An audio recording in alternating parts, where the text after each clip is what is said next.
Welcome to PBCJ's live coverage of the Lower House. I'm Simone Absalom.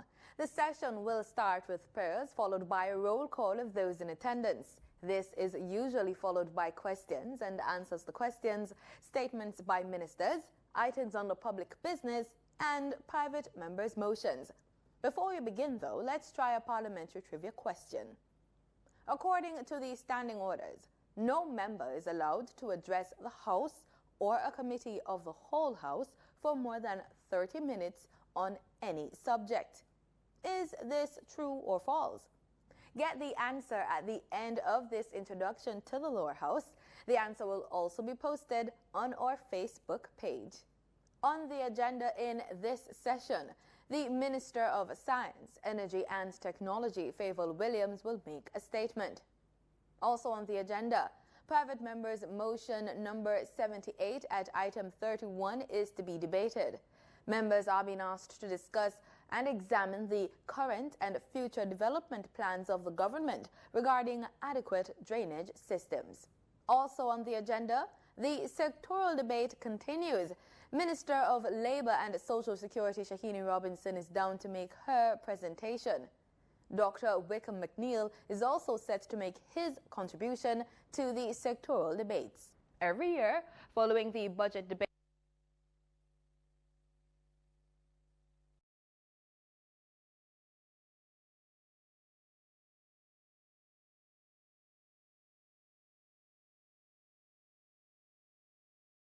set to make his contribution to the sectoral debates. Every year, following the budget debate of the House of Representatives, the Lower House engages in another round of presentations known as the sectoral debates. The sectoral debate is based on a motion brought by a government member seeking the approval of the House for government's proposed programs and projects within the different sectors. Time is allotted usually for 2 sittings per week over a 6-week period following the close of the budget debate, conducted at the start of the new fiscal year in April. It should be noted that the agenda can be adjusted, with items being added, removed, or replaced. If you're planning to attend a session at Gordon House, here are some rules you need to keep in mind. No visitor shall create any act of disorder within the precincts of the House. No visitor shall be admitted to the House without first obtaining an admission card. Visitors who remain within the precincts of the House during a suspension of the session are asked to keep silent. It's almost time to go to the main event, but before that, let's get the answer to the parliamentary trivia question. We asked, according to the standing orders, no member is allowed to address the House or a committee of the whole House for more than 30 minutes on any subject. Is this true or false? It's true. According to the standing orders, no member is allowed to address the House or a committee of the whole House for more than 30 minutes on any subject. However, the mover of an original motion is allowed 45 minutes for his or her opening address. Now over to the proceedings. Mr. Leslie Campbell, Mr. Clark, that's Mr. Heroy Clark, Mrs. Cuthbert Flynn, Miss Daly, Mr. Daly, Mrs. Dalrymple Philibert, Dr. Dunn, Mr. Fagan, Dr. Ferguson, Mr. Golding, Dr. Guy, Miss Hannah, Mr. Hales, Mrs. Holness, Mr. Hilton, Mr. Jackson, Mr. Kellier, Dr. McNeil, Miss Neto, Mr. Paulwell, Mr. Michael Phillips, Dr. Phillips, Mr. Pickersgill, Mr. Redmond, Mr. Robertson, Mr. Robinson, Mr. Stewart, Reverend Thwaites, Mrs. Vaz, Mr. Dwayne Vaz, Dr. Wheatley, Mr. Wright, Dr. Chang, Dr. Chang,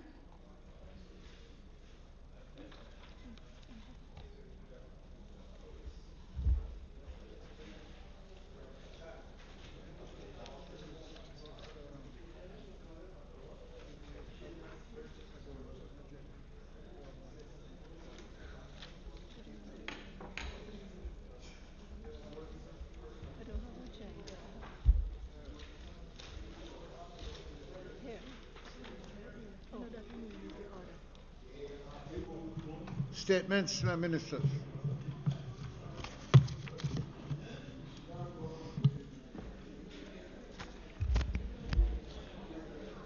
Mr. Speaker, today's proceedings will commence with a statement by the Minister with responsibility for education and the Minister of Energy and Technology will also make a statement. At questions and answers to questions, the member from Central Westmoreland had asked a supplementary question, which I had undertaken to give the answer today. He's not here, and in any event, I didn't get around to it, so I will handle that next week. Mr. Speaker, in addition, we are going to have the presentation of the resolution by the member from Western St. Andrew, and that is resolution, members' motion number 78 at item 31. And that will be, unfortunately, the member from Northeast and Minister of Labor and Social Security will not be able to make a presentation today. And so we will have the contribution to the sectoral presentation by Dr. Kenneth Wicker McNeil from Western Westmoreland. That is the order of business for today, Mr. Speaker. So with your permission, I will make my statement to the House. Could you bring a...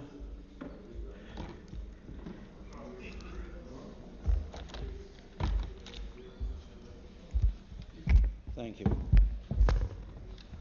Draw this thing out here. Just draw it out here. Thank you. Okay. Mr. Speaker, this is the first time I'm going to make a statement, having been assigned the responsibility of taking charge of the operations of the Ministry of Education. But I thought it was important, having gone through a new system of testing primary school students for entry to the secondary school system, grade 7, that I make a report to the Parliament on exactly how that exercise has gone. In addition, we are laying on the table of the House a statement dealing with the same subject, and I have conveyed to the representative from Central Kingston and opposition spokesman on education, extending him a copy so that he can follow the presentation quite easily.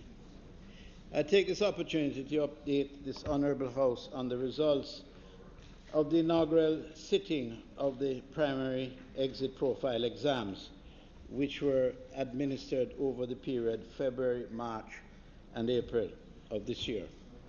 42,000 students, of which 22,298 males and 20,538 females, were registered to sit the examination. 100% of our students were placed in 7-year high schools, and that is the full high school program.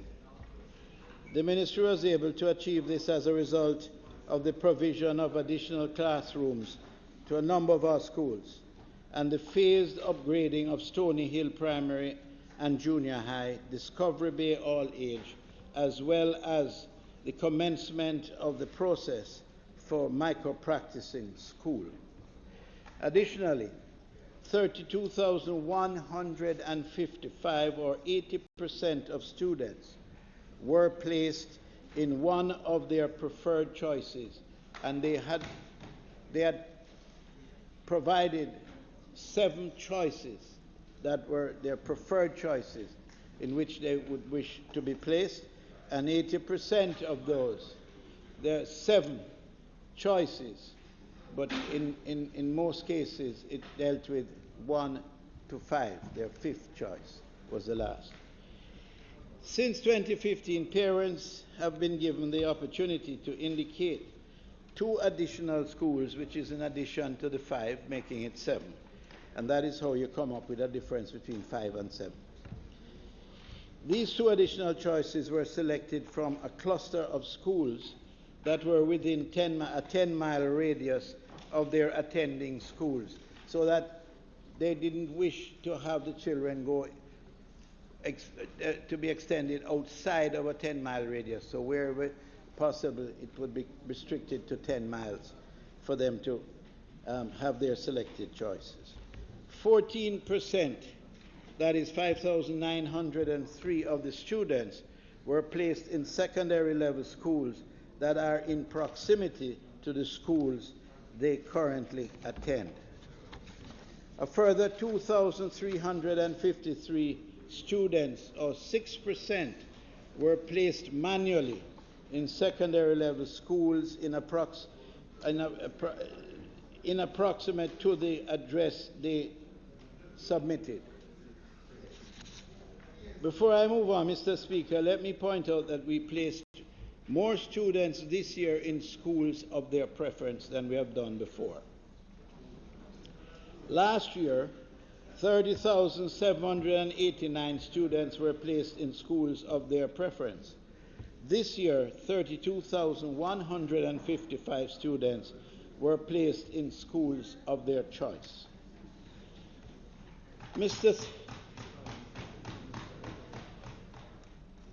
That must be an educator. Mr. Speaker, the first sitting of PEP represents a new approach in the reporting of the scores while ensuring that the scores are aligned to the competence-based transition policy and the alternate pathway for secondary education.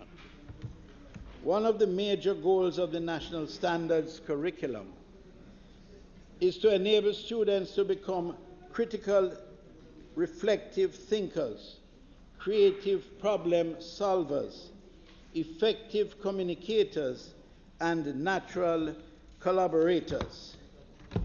The primary exit profile aimed to assess these skills and competencies as outlined by the National Standards curriculum. In other words, it was not just a test that represents the outcome of a swatting exercise where you get a score based on the amount of retention that you have held and you get a pass.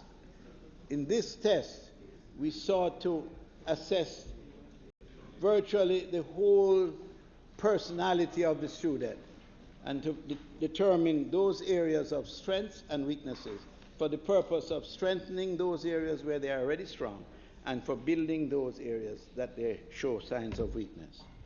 In reporting students' achievements of the National Standards curriculum at grade 6, the following 4 categories are used for all 4 subjects. There's the beginning category, and that's where students at this level demonstrate limited or no evidence. I want to be very careful here.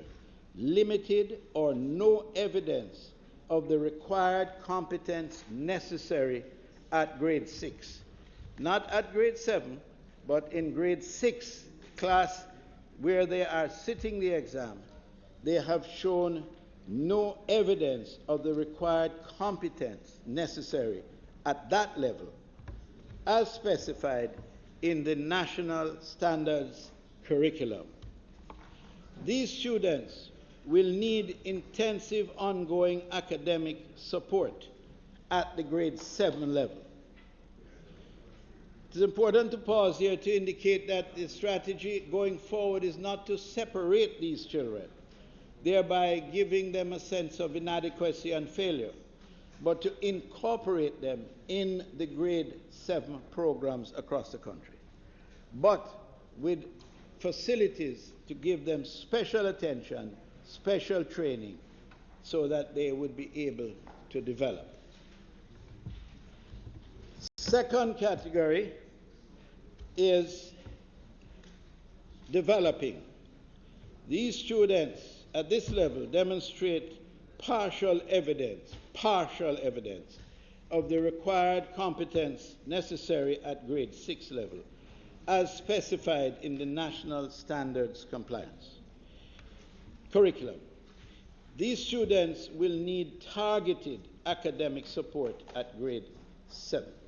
Targeted, where in some instances we find that there are strengths that can be built on, in other areas there are deficiencies, but these tests enabled us to target those specific areas for particular attention.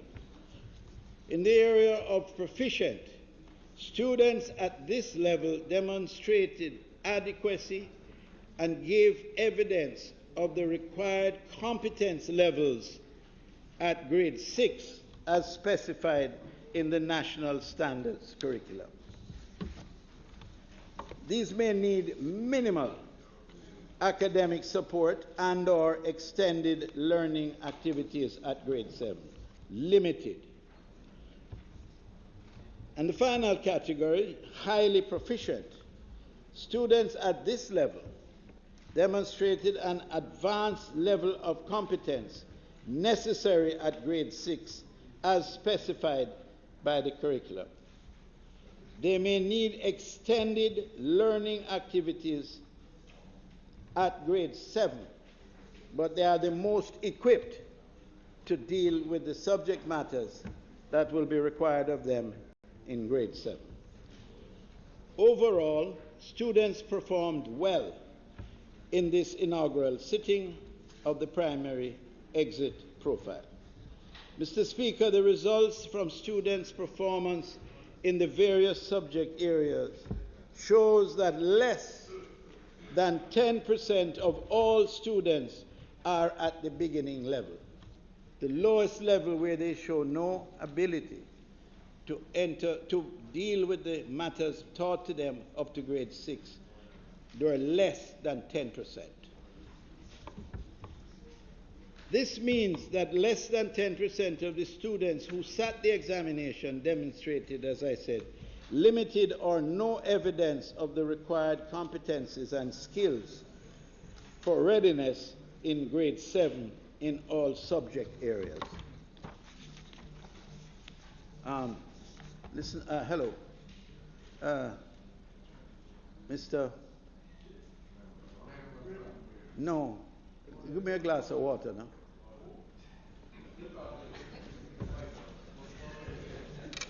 See if you get a glass of water. No.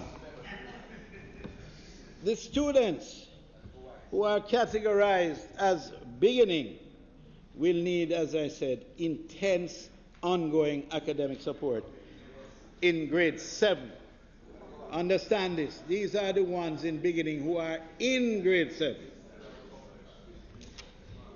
At the other end of the spectrum, Mr. Speaker, a range of 6% to 13% of students are categorized as highly proficient in the various subjects.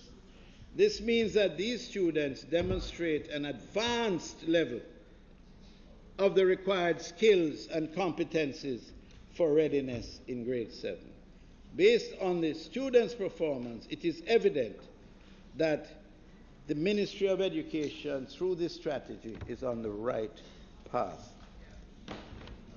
Mr. Speaker, 40% of students who sat the test have demonstrated proficiency or advanced proficiency in the concepts, procedures, and application of skills required for the National Standards Curriculum in mathematics,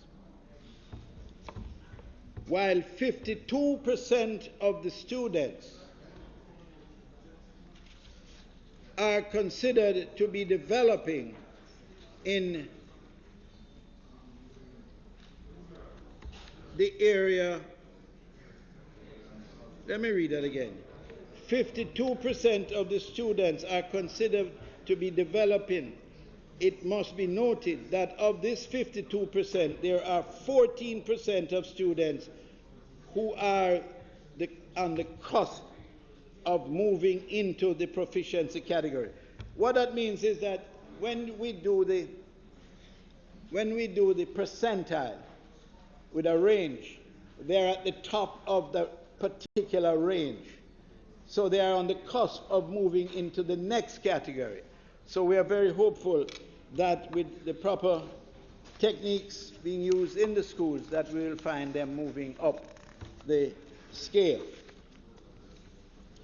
These students are considered to be borderline students, and with some targeted support, will develop the skills that will enable them to become proficient in mathematics.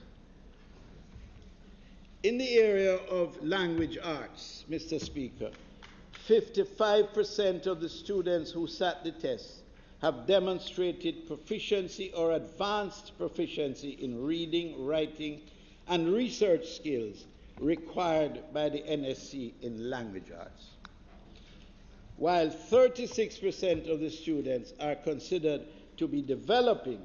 It must be noted that of this 36%, there are 12% of students who are on the cusp of moving into the proficiency category, so that the top of the percentile scale, and they're on the cusp of going into the proficiency, so they're on an upward trajectory.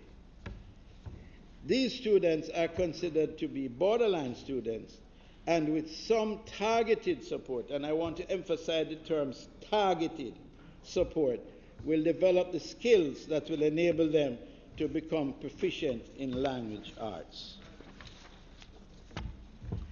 49% in the area of science, 49% of students who sat the test have demonstrated proficiency or advanced proficiency in knowledge, skills, and competencies required by the NSC in science, while 44% of the students are considered to be developing.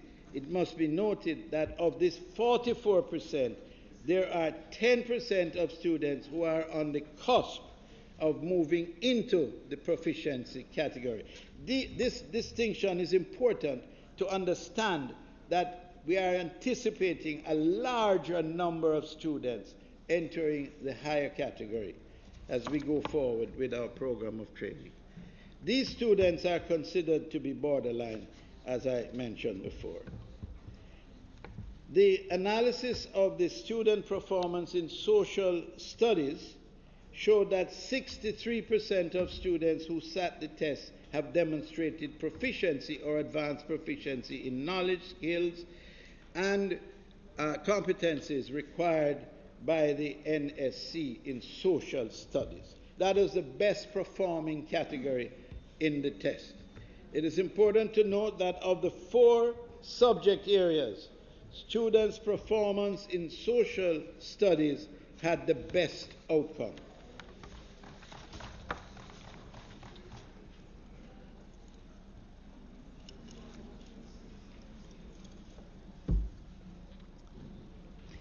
This is commendable in that there was a greater emphasis on students' ability to apply research skills in social studies context. Bearing this in mind, the majority of the students achieved the knowledge, skills, and competencies required. while 34% of the students are considered to be developing. It must be noted that of this 34%, there are 12% of students who again are at the cusp of moving into the proficiency category. These students are considered to be, as I said in the other instances, borderline, and we are expecting them to move into becoming proficient in social studies in a reasonably short period of time. The ministry has once again placed 100% of the students in full secondary institutions. 100%. Previously, a portion of the students were not included in the national statistical data. They were kept outside of the total data of students who entered the tests. In this particular instance, under the PEP, all students are included. All, even those at the very bottom, were all brought in to the consideration. 94% of our schools are now places of choice, and this is worth emphasizing.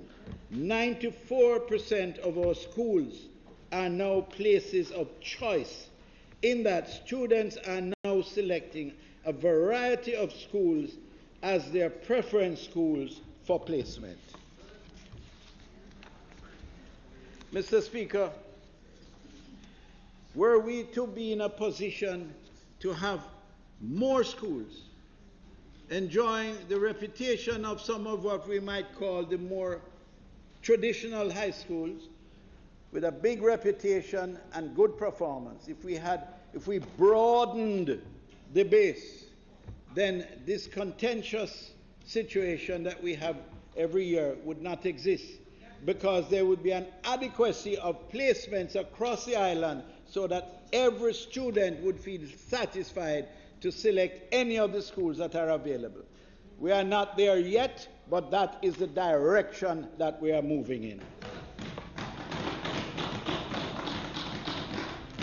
Another important piece of data that I wish to share with you is that 84% of the students on PATH have been placed in schools of their choice. 84% of the students on PATH. This means that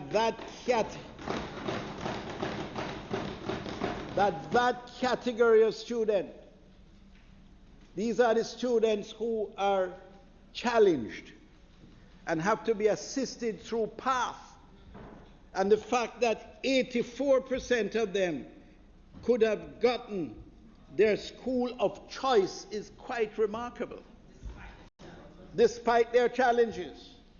And within that grouping, we are going to see some miraculous things take place in the educational system.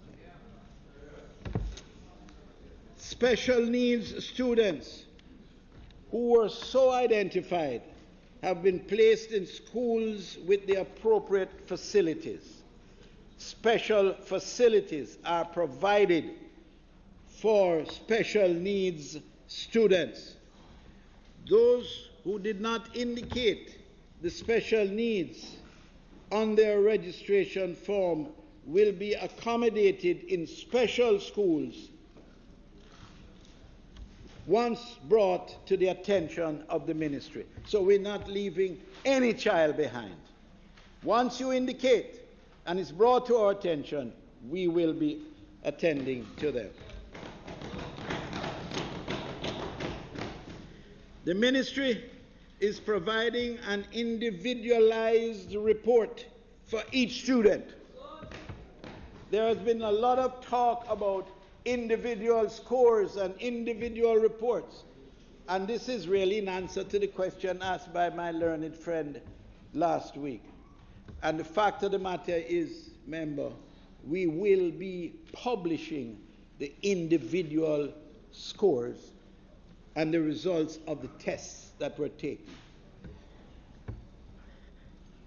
on each student.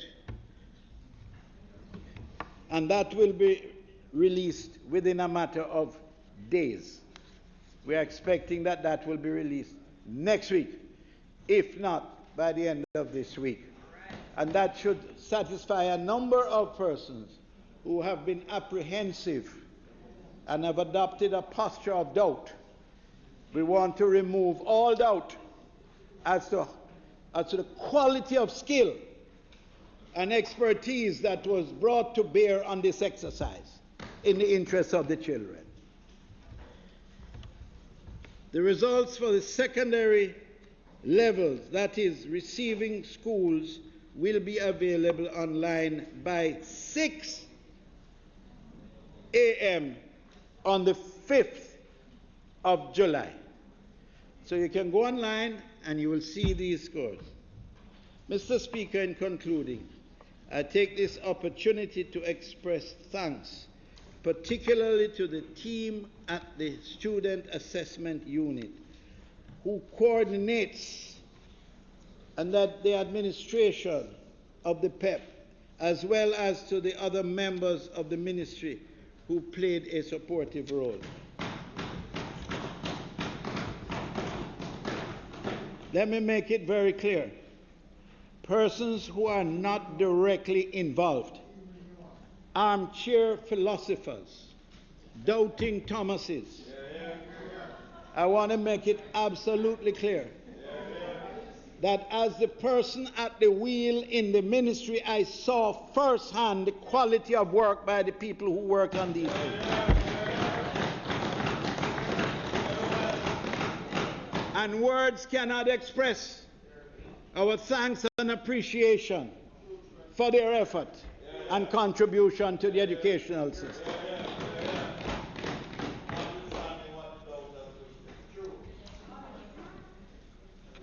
I wish to commend all the teachers and institutional leaders in our primary level institutions for their work in preparing the students for the PEP.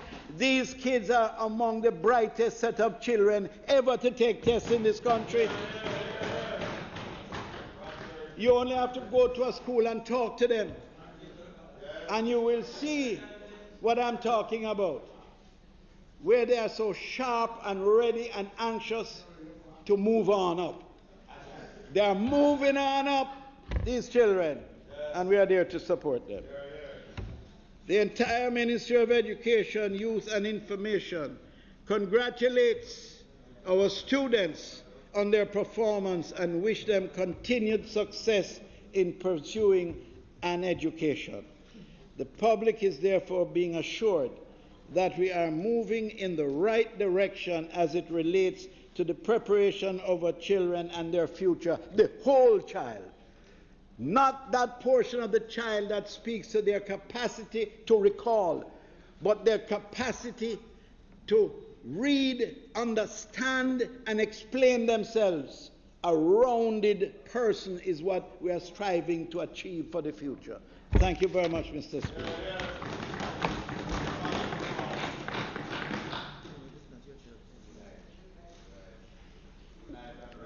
Mr. Twitts. Whoever is in charge to, thank you, facilitate the microphone. Jeremy, go ahead. Thank you, Mr. Speaker. Mr. Speaker, the questions that follow are in the context of an appreciation and an endorsement, indeed a seminal participation by this side in the philosophy and implementation of the primary exit profile examination over many years. Secondly, it is a policy of those who speak on this side that we do not seek to cavil or to seek partisan advantage in matters to do with education, and therefore the questions must be seen in the light of seeking to give constructive critique and encouragement. And in that regard, we also join in thanking all those whose efforts have brought us to this particular point. The first question is one of clarification. Will the Minister confirm that the individual student grades for each subject will be available in the disclosure that he has scheduled for next week? Would you like me to ask several questions? What would you prefer?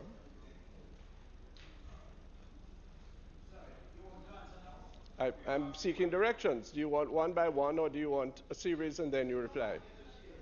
All right, that's the first one. That one is very important. The second one, the minister in his statement has emphasized the great need for remediation at grade 7 for more than half of the students in all or some of the areas tested. Would the minister please state in detail what are the provisions for remediation at grade 7 that are going to take place? And thirdly, will the minister indicate whether the strategy of incorporation of those who are at inadequate levels to perform in high schools, rather than separating them, how that is going to be managed in schools, in grade 7 classrooms, where with the existing establishment of facilities and teachers?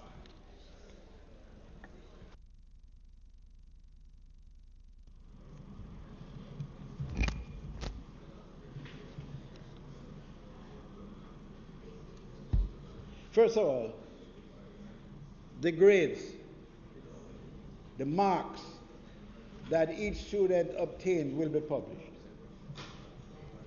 Right? The test is given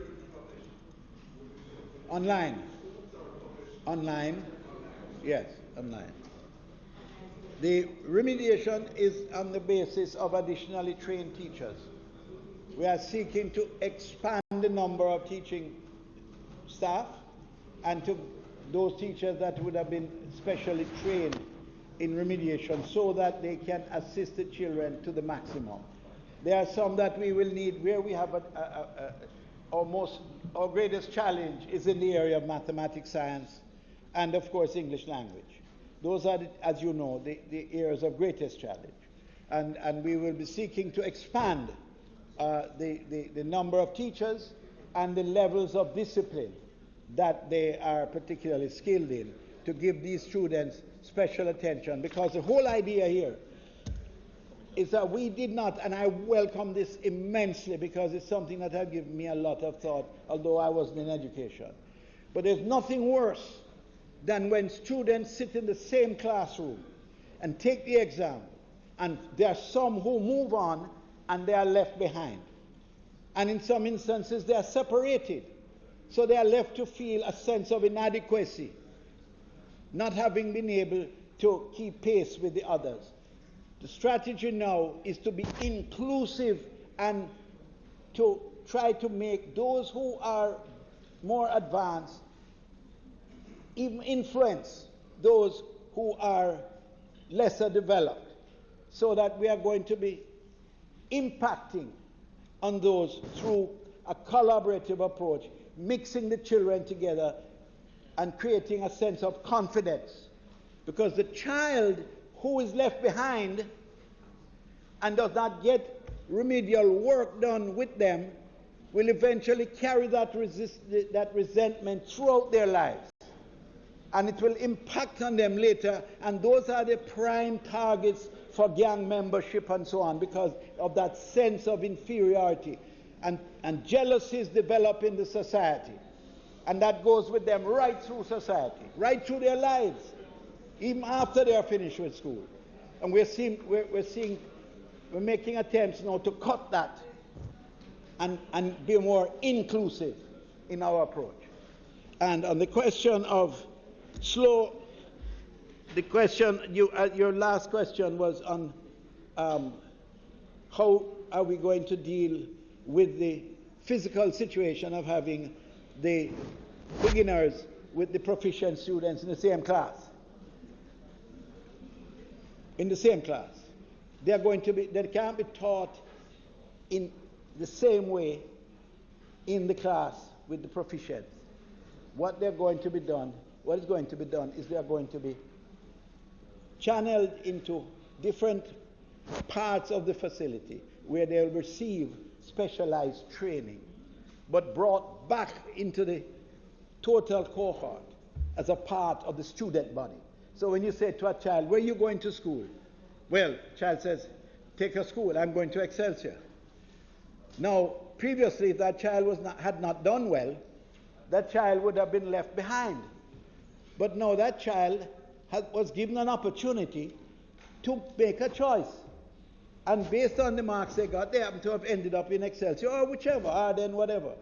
Now, they are not as proficient in all the subjects, but the new strategy is to have them included in the general cohort of what you might call the more advanced, the medium range, and the less advanced. In addition to that, member, which you will appreciate, and we have discussed it, we are going to twin schools. So, for instance, I had a discussion with the principal of Arden, and we're going to twin member from Southwest. We're going to twin Haile Selassie with Arden. So that the children from Haile Selassie will be exposed to the atmosphere of Arden. And vice versa. So they will impact. And that's how we're going to move the entire society forward.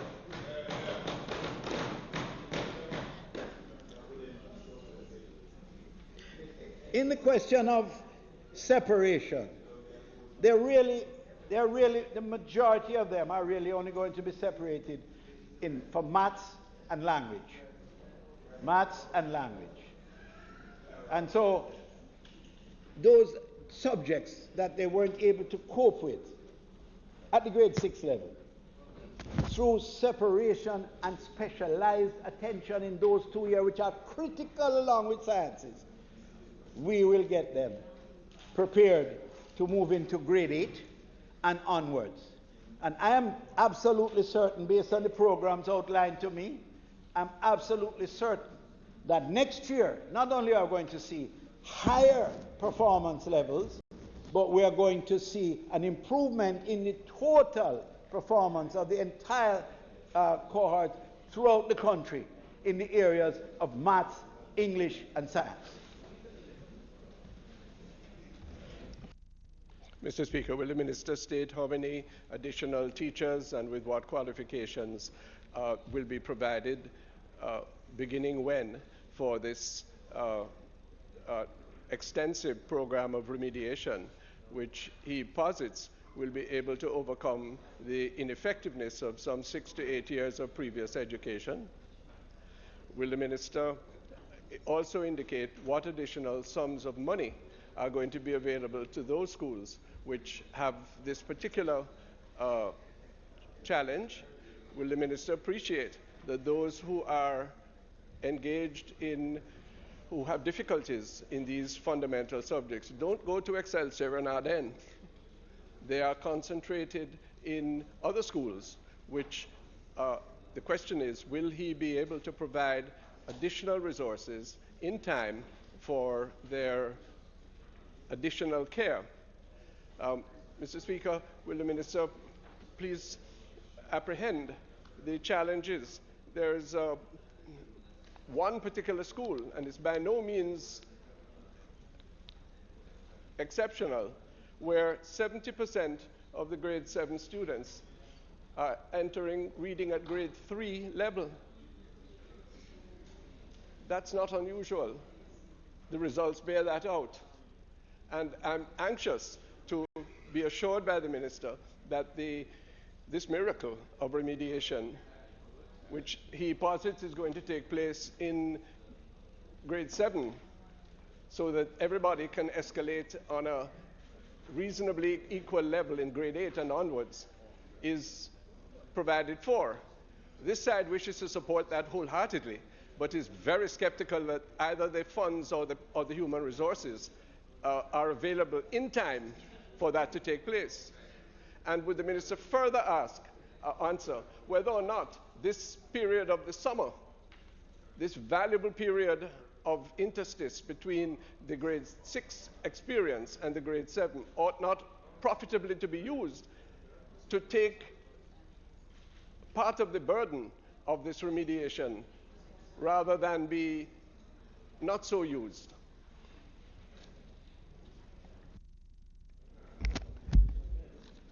Member, I can say that the task is not going to be an easy one because, as you know, teachers, you don't produce teachers overnight. To be a good teacher, you have to have not only the academic ability, but you have to have the experience. You have to have the ability to be able to communicate, and especially in these specialized areas of maths and English and science, it takes a special skill, and that can only be developed over time. So we realize the challenges that we face, but I am advised that a number of the coaches that we will need have already been identified. They have already started to identify these coaches because we view this element of the development in education as being crucial if we are going to establish a country where we can safely say that our educational standard can be measured against all countries of the world. Because we are training youngsters to take their place not only at the workplace in Jamaica, but throughout the world. So we've got to get it right from the start. And that's why we are insisting that we are no longer separating our children, no longer identifying them as deficient and all the rest of it. Amen. So we are going to, now as far as the money is concerned, let me tell you this. I'm sorry the Prime Minister left because he has to go overseas, but I will tell you that I've already made my case to the Minister of Finance and the Prime Minister for additional money. Additional money for this coaching and additional money for a very central area of development, and that is in school feeding program. Because if you don't get the kids coming out of pre-primary equipped to deal with primary, then if you leave it until grade 6, then you're going to be more challenged when you have to get them from moving from grade 6 into grade 7. So we've got to start that program very early. And so we will need the money to support especially the economically challenged children coming from communities that are very difficult, where some of them don't get adequate nutrition because of a lack of resources. And PATH is just simply there helping, but it is not the answer. We need more money. We need it spread wider so that when they sit with their other kids, they can hold their own and be awake and alert rather than falling asleep by 10 o'clock because of nutritional deficiencies. So it's a twin approach: nutrition and additional coaching for those who we identify as not quite ready for the challenges that face them in grade 7. That basically is, in a nutshell, our strategy going forward. Mr. Speaker, thank the Minister. And let it be understood that the crisis in education is not a one-sided affair. It is a chronic issue that all of us have to face. So there's no apportionment of blame. Mr. Minister, would you help us on this, though?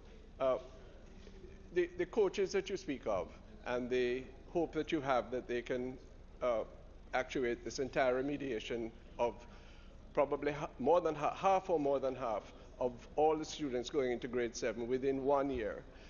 Would you explain why these persons may not have been available during the primary experience so as to prevent that which we now face? And would you assess the likelihood of their success, having regard to the fact that these young people, particularly those in the beginning category, have in fact had 8 years of education at public expense, and by definition of the results, have little or no skills to deal with high school, yet are being placed in high school? and expected to perform at the same levels and pass the same examinations. Ceteris paribus. And secondly, Mr. Speaker, finally from me, I think, could the minister tell us how many students in the high school are on path? My own estimation is that it's about 50%, with another 15% or more ought to be on path by virtue of their economic circumstances.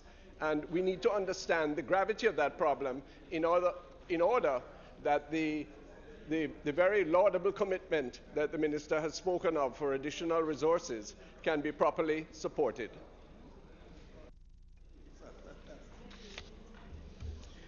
I must advise you that, in fact, further to the point you made earlier as to why we don't take the opportunity to start the program right away during the summer. Well, it has already commenced. Yes, it has already commenced. Psychoeducational program of assessment is ongoing right as we speak. We're trying to prepare them early to enter grade 7. Everywhere. Everywhere. Everywhere. This is a game, our attempts here, and you know, colleagues, I've made my position clear. I said it at several places, and I'll repeat it in this honorable house. For all persons appointed as board members, they leave their politics at the gate. And the school's the same thing. We will not entertain any other type of consideration but the focus on improved education for our children. That's it. You and I have met. We are at one accord in terms of a certain strategy, which I've acted on already. And we will continue to do that. Because this is not about who is right and who is brighter and who had the better idea. This is a program that has come to fruition after years of study. Years of study. When a demand for a comprehensive review was undertaken under the leadership of the then Minister of Education, who today is the Prime Minister of the country. That's when it started. Well, it might have been earlier, but that is when it started with intensity. And it has culminated in this day, which we should all be proud of and supportive of. Because everywhere I go, I've been to every region in the country. I've spoken to every principal, board chairman, what have you, across the country in 3 months. And I can tell you, based on my exposure, I'm satisfied that this is moving in the right direction.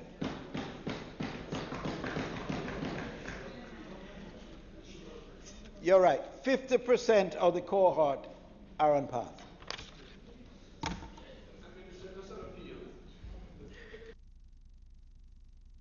But frankly, there are another 15 or 20% who need to be on path, but the process who are not.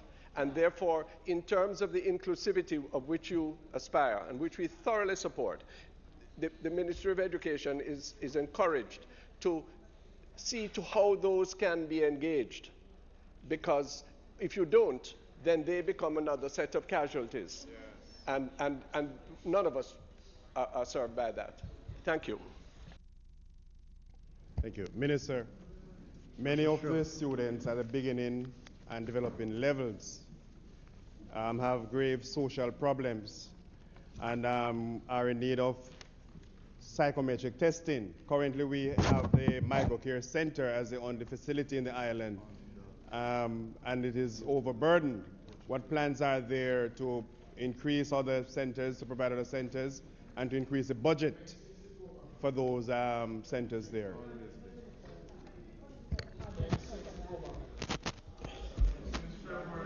Member, your point is well taken. We need to expand it. Psychometric assessment is the order of the day, the modern world.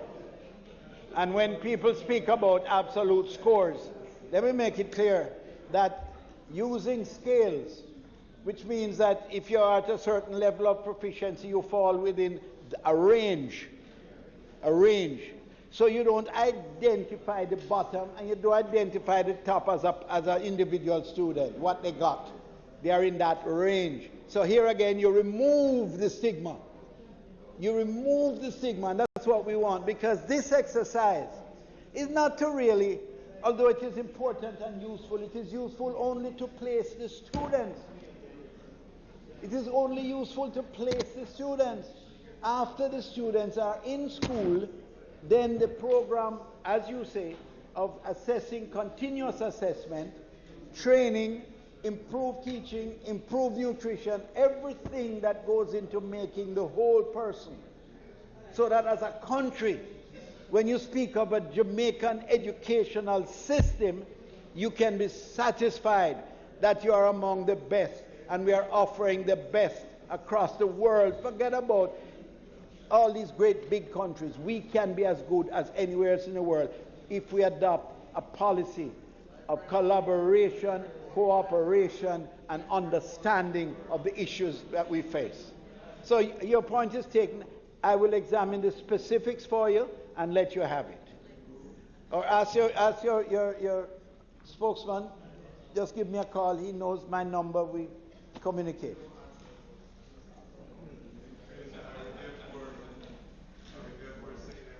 In some regional facilities across the island to deal with the psychometric testing.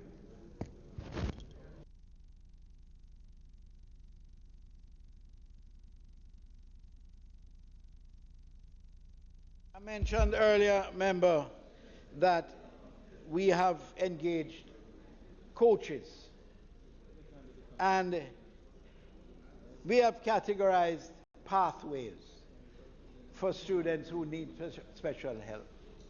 And we have already engaged special coaches, which are special educators.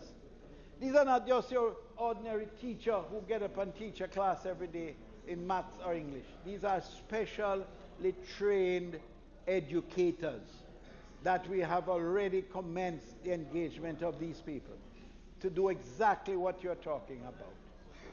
And the only way we are going to expand that is with the support of the Ministry of Finance to give us the required resources to do that.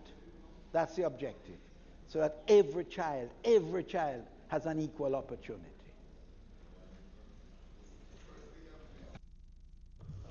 Minister, permission to speak from a seat other than my own, Mr. Speaker. I assume that silence meant consent, so I'll proceed. Minister, you spoke about the psychosocial assessment that will be done for the students and that you have started. I was wondering if included in the set of assessments you are doing, in keeping with the concept of the whole child, if you are also doing your hearing, your sight, your eye test, your hearing test, and those as well, to be included in the set of testing to be done. Also, just two other quick questions. You said also that 94% of schools are classified as schools of choice. And I'm assuming that this is choice 1 to 7. And that number sounds good. Of course, the question behind that would be whether or not you are satisfied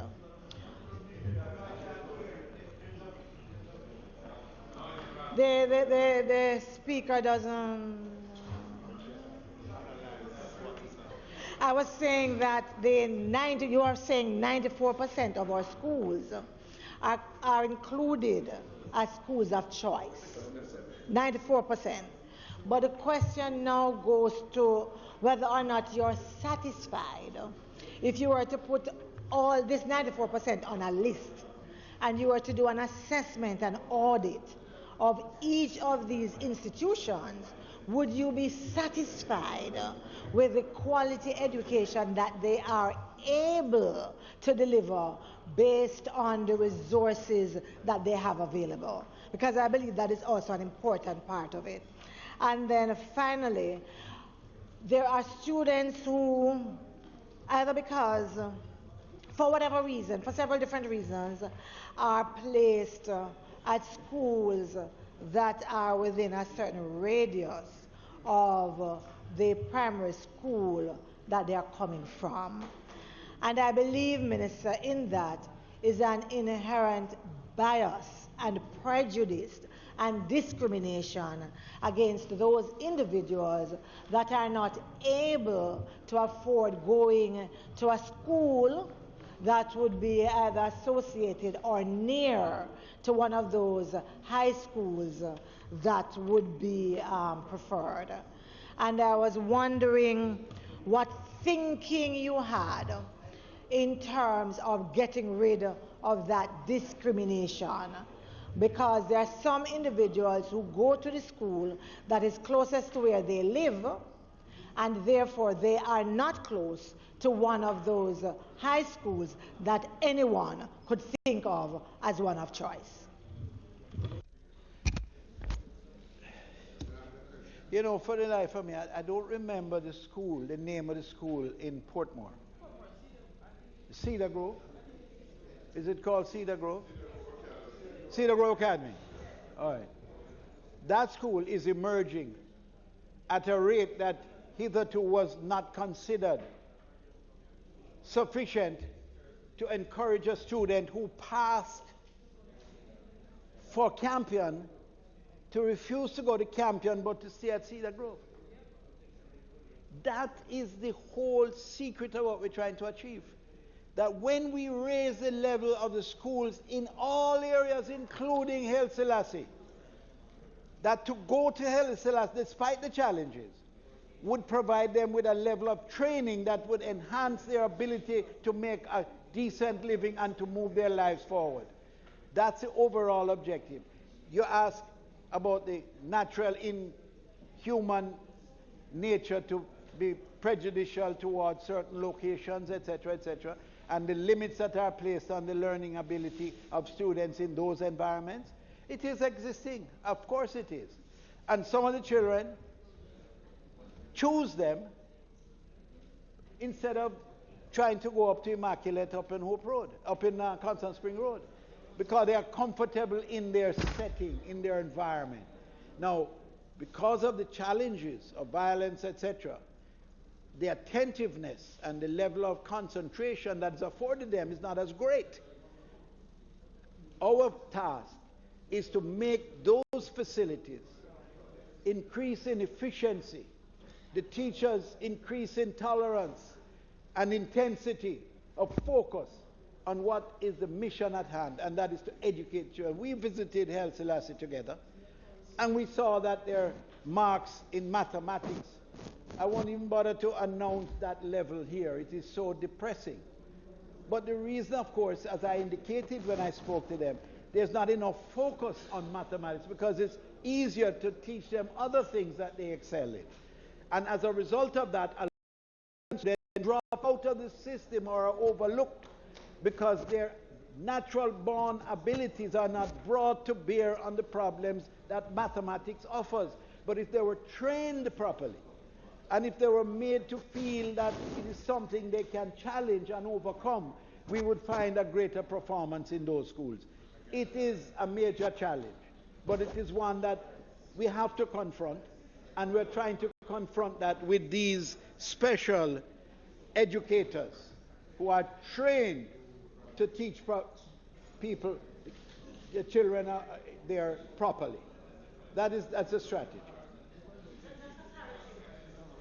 Just for clarity, Minister. So the question about the choices 1 to 7, I believe the question was asking what are you doing or what are some of the plans to ensure that the 94% of the schools that we're looking at schools of choice, that we are finding a way to increase the resources. And some of it is not just intensity. It is what they have as their labs. It is the surroundings. It is whether they have a perimeter fence. It is whether they are safe. It is, you and I have spoken about some of the things. I just wanted to make sure that I could have on record your commitment to ensure that these schools are all going to be elevated to a level, not just that we have expanded the number of schools that people choose, but that the quality of education that they can expect from these institutions is also rising. Let me just capsule it, if I am understanding it correctly, and give you an assurance. There is no intention nor strategy that tolerates differential treatment because of where schools are located. No matter how poor the community, no matter how modest the training levels are, our mission, our obligation is to make sure that the resources available are distributed equitably to give every child a chance. Not equally, equitably. To give each child a chance. But that's why you are going to get students leaving Payne Avenue, where incidentally I grew up as a boy, going to Arden and benefiting from that interaction. And you're going to, and both communities are going to benefit. Mr. Phillips. Minister. Mr. Stewart. We on this side have been clamoring for the members, longest. Members. Members. Members. Members. Members. We are all, or should be by this time, fully aware of how we ask questions. We are not having a debate. The opposition spokesman on education did what had to do. We are allowing some further questions for further elucidation of the matter. Mr. Phillips has a question, not a debate. Mr. Phillips, your time. No, just, Minister, the whole issue of the psychometric testing and the institutions, the microcare institutions that are in some parishes to do some of those testings. The cost of doing the testing is an inhibitor to most of the parents. So once they get recommended to take the child for testing, they don't. Is the Ministry of Education to ensure that these children, these students get tested, would look at subsidy towards having these students being able to. Secondly, the whole issue of, because I have seen schools where quite a large number of students leaving grade 6 to come to grade 7.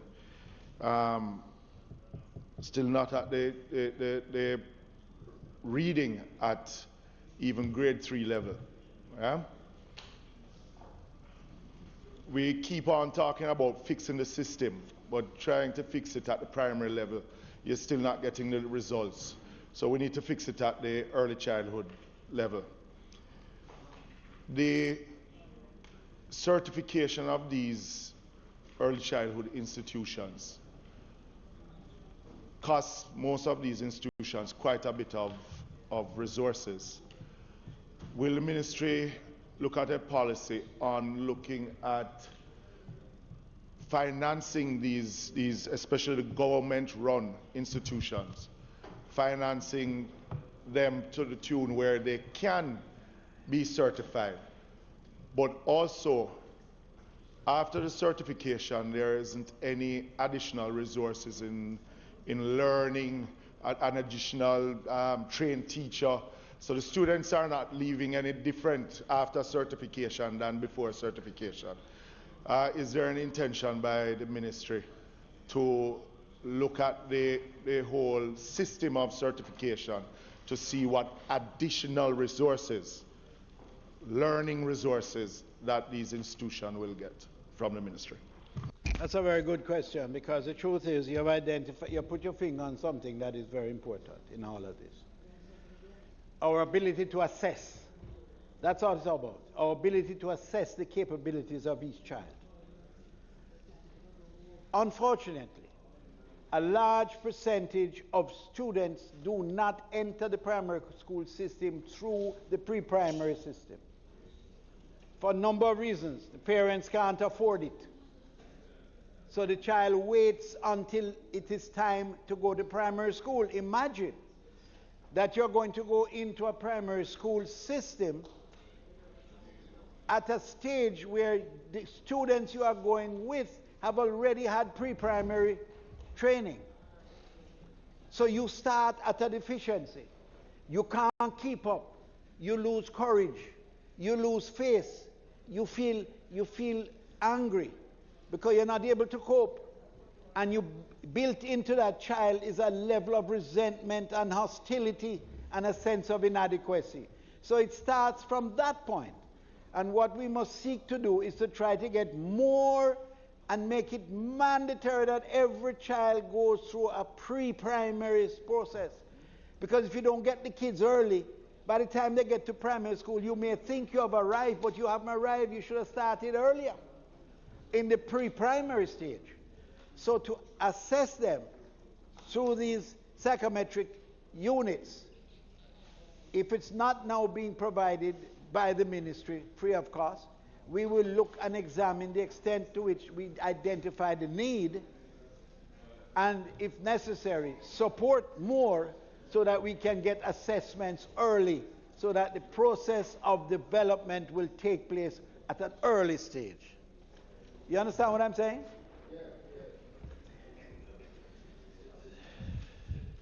Yes. I am told that the microcare through this assessment process is free. Free of cost. So when you couple that with the vigilance in ensuring that all children that enter primary school go to a pre-primary level, so that at 4 they are equipped, then we will move this whole process much further than we have found it here now. But remember, I want to just remind you, I've only been in this thing for 3 months. So as soon as I go a little further on, I'll learn a little more, and I'll share it with you, and we move together. Minister Williams. Mrs. Williams. Thank you, Mr. Speaker.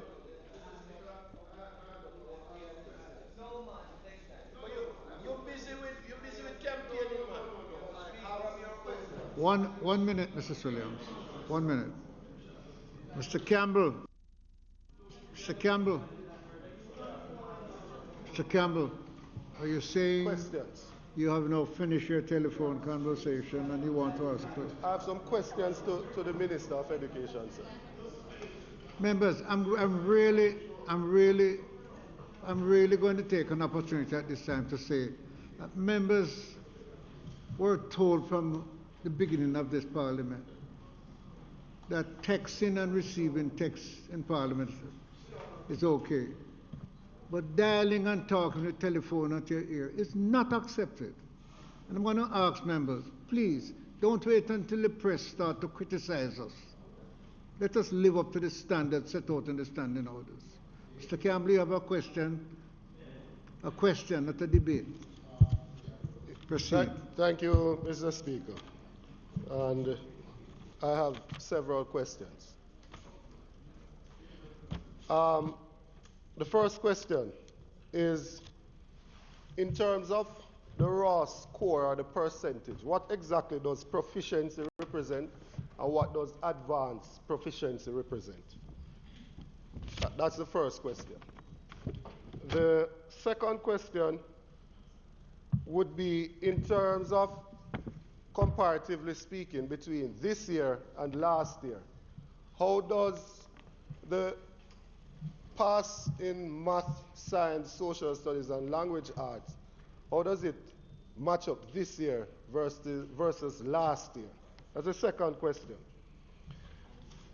The third question is that, based on the document here, it would seem that 60% of the persons who did math did not receive a satisfactory mark, as opposed to saying it one way. If you look at it the other way, is that 60% of them did not receive a satisfactory mark, and for science, 51% did not. So the majority of those who sat math and science did not actually get any proficient, were not in the categories of proficiency or advanced proficiency. The third question would be, what is the root cause of the problem? Is it with the teacher delivering the substantive matter, the pedagogy, as they would say, or is it in relation to the students and their own learning style abilities that would fit into their assessment with microcare and those things, or is it in relation to the facilities that are present to actually facilitate the teaching process? And the fourth question, in relation to a statement made on the front of the document about Discovery Bay All Age being upgraded to accommodate some of these students. One, the idea of the upgrade at Discovery Bay, the block of classrooms to be used is actually a block that was constructed by a former minister, the member from Central Kingston. Outside of that, there has not been any new construction at Discovery Bay All Age to facilitate an upgrade of a high school. The community has not been made aware as to what the plan is, as to what the plan is. Neither has the Member of Parliament, to be frank. And through you, Mr. Speaker, to the Minister, what could be the good reason why all of the students who are supposed to go to this newly upgraded high school are those who are at the beginning level? None of the students at the developing or the proficiency or the highly proficient level will be placed in this school. So essentially what we're doing, we're starting a new school and we are placing 100 students at the beginning level. I am trying to figure out what is the rationale behind it, and the logic of it escapes me. I'd also like to know, Mr. Speaker, through you to the Minister, why it is that the community of Discovery Bay that we are displacing the younger children, the primary level one, who will now have to travel elsewhere, and the older ones who are at the high school level are the ones who are going to school in Discovery Bay. Because my understanding is that the primary level students will now have to go to a different school, whether it's Walter, Abbey, or Keith, or somewhere that they'll have to take 1 or 2 or even 3 transportation in order to get there. And we're doing that to the younger student.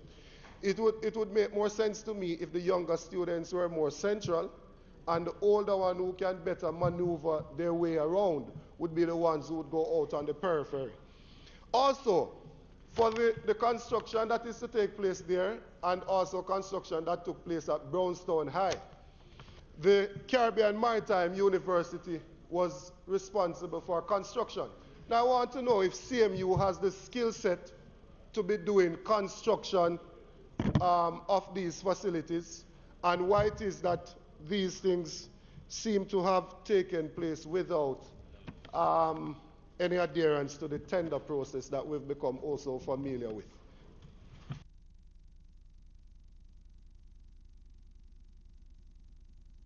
Minister Stroud. Well, first of all, let me do the last one first. Does CMU have the competence? To be honest with you, since I have been there, I haven't had a chance to assess CMU's competence. Perhaps you could ask the former minister if he'd guide you. Because the process is one that started very long ago, where they engaged in repairs to facilities. And so far I have not heard complaints as to the level of efficiency of the work undertaken by the CMU. But that's a detail that suggests to me that there's a lot of local issues involved there that I'd have to get the actual facts and respond to you on those. In terms of the scores and the deficiencies, the proficiencies, how they actually are brought about is exams are taken, and on the basis of the results of the student, they are classified into categories. Now, proficiency, the score that they would get would be 50 to 79. 50 to 79%. Right? In highly proficient, it will be 80 to 100. And you'll find that a number of students get 100. And you might find that some students who get 100 don't end up at Campion or Immaculate or Arden. Because they don't have that in every area that they are tested. There are several areas that they are tested in. Not the least among them is ability to reason, where you can study for the exam.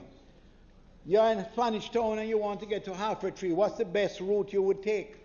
To be able to think before they answer, reasoning. And that's what we, as I said earlier, that's what we're trying to do in these tests, to develop the capacity of the student to think. As before, it was just a matter of you get a curriculum, you study it, you swat it, and you pass well because you have a good memory. That's not what education today is about. Education today is about the ability to reason. Right. So we agreed on that. So you have the proficiency. I told you where the proficiency and the things are there, right? Now, when we move students or we recommend schools within a 10-mile radius, it is where the population is. To the best of their ability. And it's not a perfect science. It's not an exact science. So what they do is they try to use within certain proximities what is most convenient, where the population center, etc., and all these factors are brought into consideration. Now, if there's a particular oddity that exists in the Discovery Bay area between the primary and the older students, that's something that we can examine and look at. And if it's in need of correction, we'll correct it. But it is not, as I said before, it is something that is not an exact science, but the results that we are talking about, that you're seeking to get, is not far removed from the GSAT, with one big exception. The GSAT dealt with, just as I said, the ability to retain and to write an exam. So you could swat an exam if you're bright like you for 2 nights. And you get 100 because you can retain. Now, that's all you get. In this PEP, you get an assessment of the whole student, all aspects of the student, and how best to focus on those areas that will enhance the ability of the student to go forward and the challenges that they will have to confront. So, as I said before, the development of the whole child. That's what we're building, a whole Jamaican child. Now, as far as the teaching, you said, is it the fact that the deficiency lies with the student or with the teacher? It's a combination of both. It's a combination of both. In some instances, we have this, as I term it, a child has been at school for 4 years, but they've really only been learning for 1 year. Because at the end of the 4 years, they don't know any more than they knew after the first year. Because of deficiencies within the system which we are seeking now to correct. And this assessment will give us an idea as to who is best able to train a certain cohort. Because we are able now to pinpoint areas of deficiency and place students, teachers who are best able to deal with the specific areas. Because you're developing now maths, English, science. Those are the tough 3. Social studies, everybody get good marks. But in those 3, tough business. So we need to get specialist teachers to go in and deal with that. And in addition to that, the very slow ones that did not develop as quickly, not that they're not as intelligent, they're just slower in development. They may become more brilliant later on. So they have to be able to be properly coached properly prepared. And by doing that with patience, stick-to-itiveness, understanding, and care, we can get over the hurdle.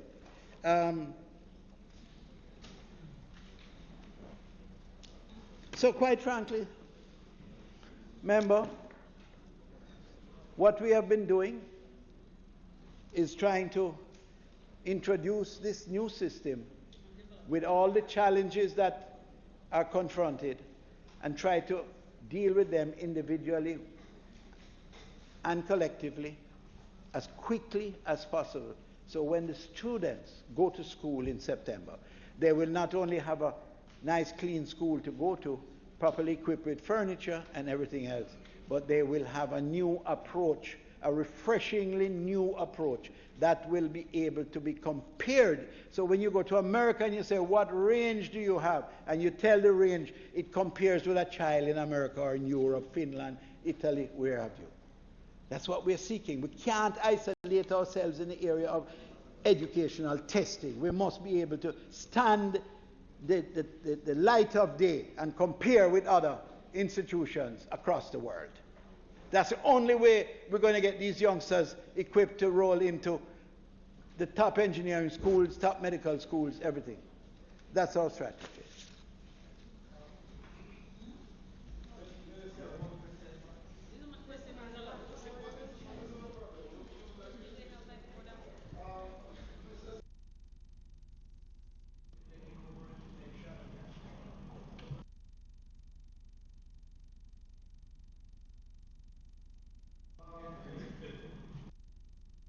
You have a further question? Yes, Mr. Speaker. I have further questions.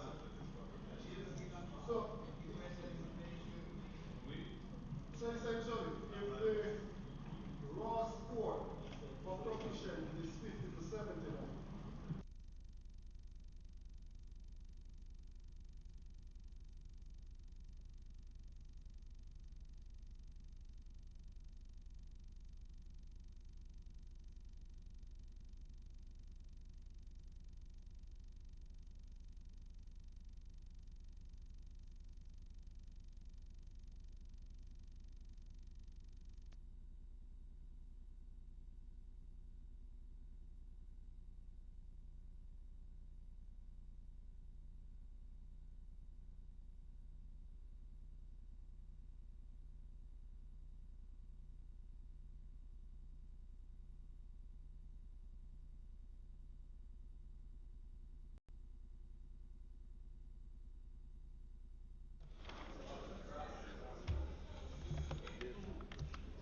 remember, you really should allow your contribution in the House to be more than just a Robbie Rose at the back, you know. Mr. Speaker, the next question that was asked that has not been answered.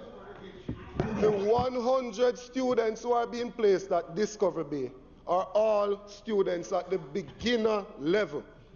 And I'm trying to obtain what is the rationale behind placing the entire new cohort who are at the beginner level in that facility. And Mr. Speaker, I remember once it was said, a minister said that some of us can remember. It is true. Some of us adhere to rote and some of us critical analysis. Yeah. But memory, if memory serves me correctly, I remember being told that it's only about 8% of the teachers of mathematics in the high school are actually qualified to teach the subject. Now, if 60% of the students who are going to high school did not obtain a passing grade, and then when you reach to high school, you have less than 50% of those who are now teaching, being qualified to do so, don't we see that as a recipe for disaster for the children who need to learn this critical area?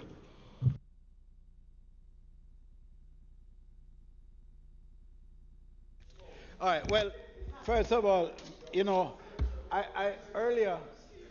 Speaking in mic, please. My mic is here, Minister. The one before you. Well, member, I was tempted. I was tempted.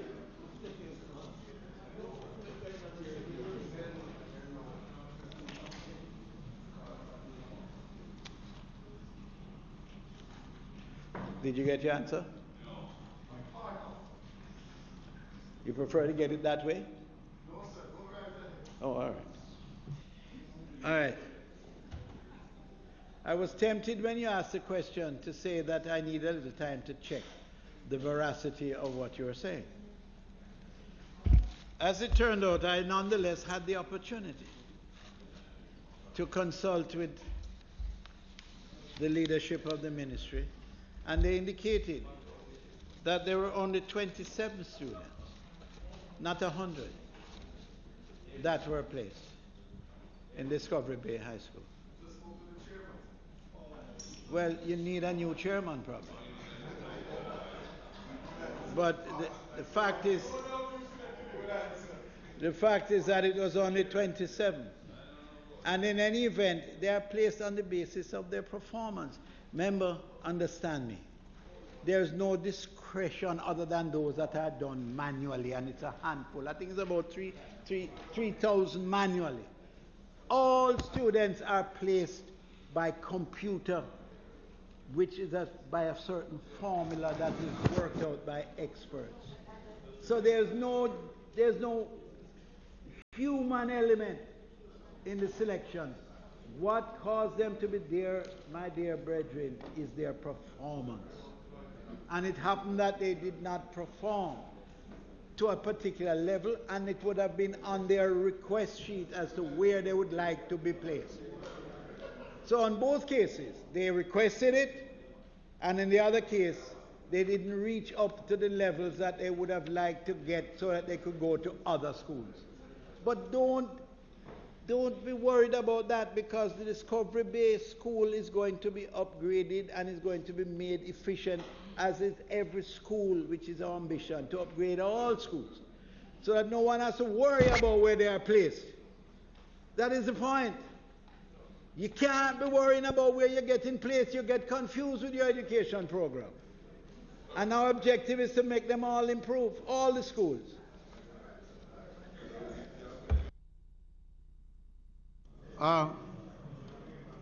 Minister Williams. Thank you, Mr. Speaker. The Parliament Order, is please. The Parliament Order, is hereby please. informed of the report on Petrojam's strategic review as requested by the Cabinet of Jamaica, which is attached at Appendix 1 of this ministry paper. If you will recall, Mr. Speaker, on September 4th of last year, Cabinet appointed the Petrojam Review Committee, called PRC for short, to examine certain issues relating to governance and what strategic direction the company should pursue. The Petrojam Review Committee's objectives and function included a review of the following: the current plans for upgrade of the refinery, and assess them in relation to possible alternatives and against realistic options in respect of the future strategic path for the petroleum sector in the national interest, including considerations in relation to energy security.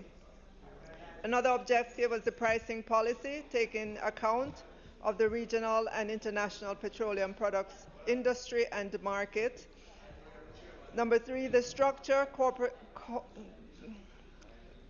positioning and ownership of the refinery, the existing institutional and management arrangements with a view to recommending systemic improvements in the interest of good governance, and any other factors thought to be critical to the proper functioning and growth of Petrojam. The recommendations of the Petrojam Review Committee are as follows. Petrojam, in the interest of good governance, should adhere to the established GOJ policy guidelines and processes. Specifically, the committee notes that Petrojam must conform to Public Bodies Management and Accountability Act, Financial Audit and Administration Act, GOJ's Accountability Framework, the Corporate Governance Framework for Public Bodies, all the laws of Jamaica, and in particular all laws and regulations concerning the petroleum trade. Recruit to the board persons who are technically competent and experienced in the petroleum industry worldwide and independent of company management. The board should have in its composition or as an advisor expert with the competence to provide petroleum industry advice, and perspective independent of the company's management. Petrojam's management, separate from its board, needs to clearly own, champion, and be measured as to their ability to execute the various improvement programs as a critical priority. Relating to pricing, the following were recommended. With the exception of price adjustments related to terminal fees, rack fees, and the custom administration fee, no other price adjustment should be applied by Petrojam without the oversight of an independent authority.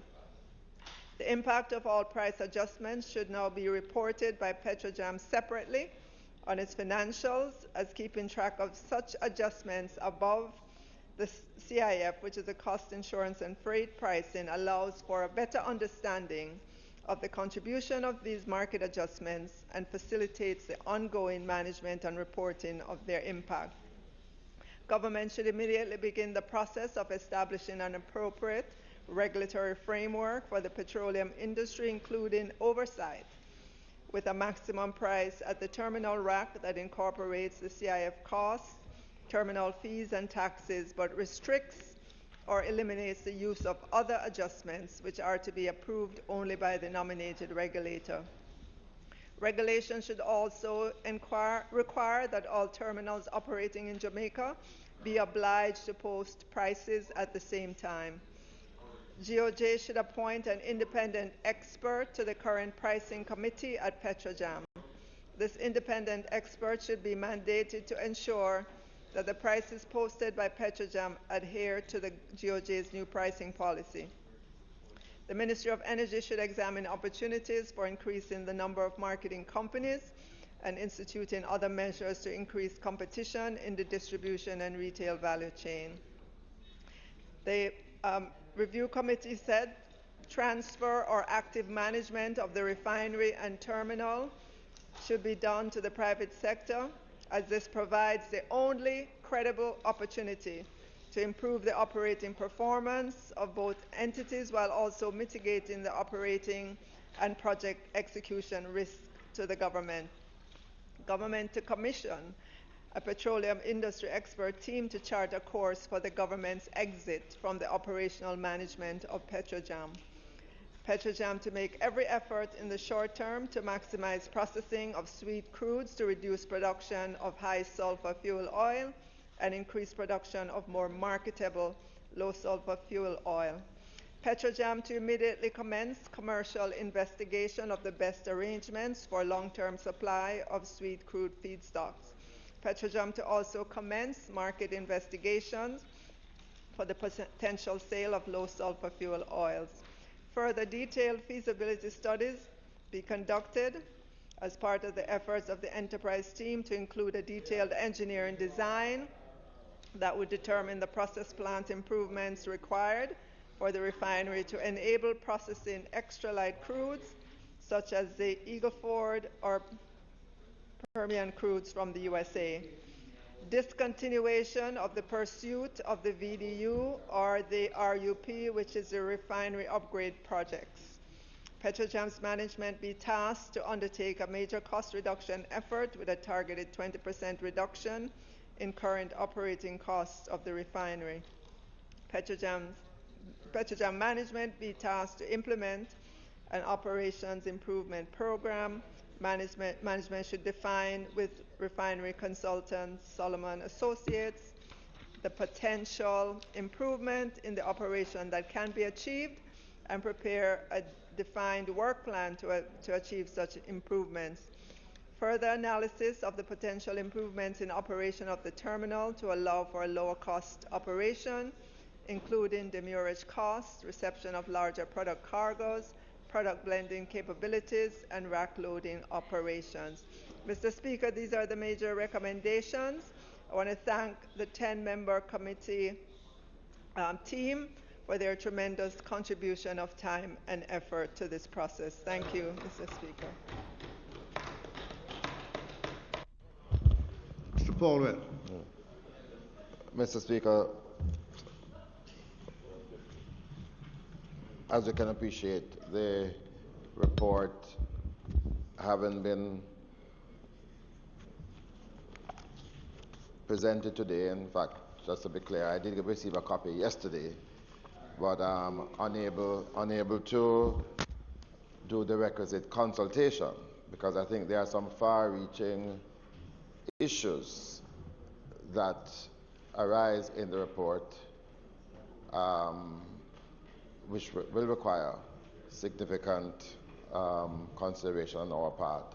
So I will, and I'm sure there's no intention for us to have a debate at this stage. I'm pleased that the Prime Minister has announced that there will be no mad rush to implement the committee's recommendations as yet, but that there will be some time for the public to consider the report and for their own inputs to be accepted by the government. And in that regard, I believe that it's an appropriate report for the Economy and Production Committee of Parliament to have a look at and probably to interview members of the committee and to allow for broad-based interaction. I'm aware that the Energy Council has also been re-established, and I don't want to preempt you, but I think it might be a body also that ought to receive the report. Minister, just a few questions I want to raise in relation to certain aspects. Firstly, I wasn't aware until the report came out that there was a consultant team that was involved in doing the work, the technical work. And I think the team that was used was a Gaffney, Klein and Associates. I know that the ministry had used before Muse and Stencil to do other technical work. So I'm just wondering why the change, if this was done by proper procurement, and probably you could indicate to us what is the cost of the consultancy work here.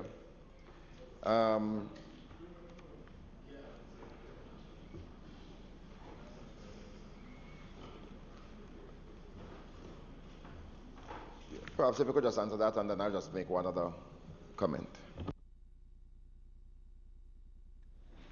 Well, the current consultant that was used, just to put them in perspective, they are an industry expert. They've been around for many, many decades now. And they really looked at, I mean, the report says it in terms of analyzing the financials, doing wide consultations across the industry. They are just a management consultant in the industry. And I think their focus was different from New Stansell, which was really a valuation focus of New Stansell. It's saying, looking at the operations, if we were going to go forward with it, what would be the value? This focus here was looking at the operations of the entity, laying out all the options that are available to government, so that when the cabinet reads the report, when it considers it, it knows that if it goes down road A, here are the implications for going down road A versus road B versus road C versus road D. So it was a different kind of consultation. I don't have the precise cost here. Can I give you an approximation and I can come back? I think a ballpark figure was like about $65 million. You said $65 million? That's the consultancy. Minister, the report presupposes that the issue involving the 49% stake by PDVSA has been settled based on the law that was passed there. Can you say definitively that that is the case? Especially, we have heard recently that the person in charge of the parliament in Venezuela, Mr. Guaido, has asked for some reprieve. Can you say definitively what is the situation now with that 49% shares? Is there a pending arbitration, legal matter?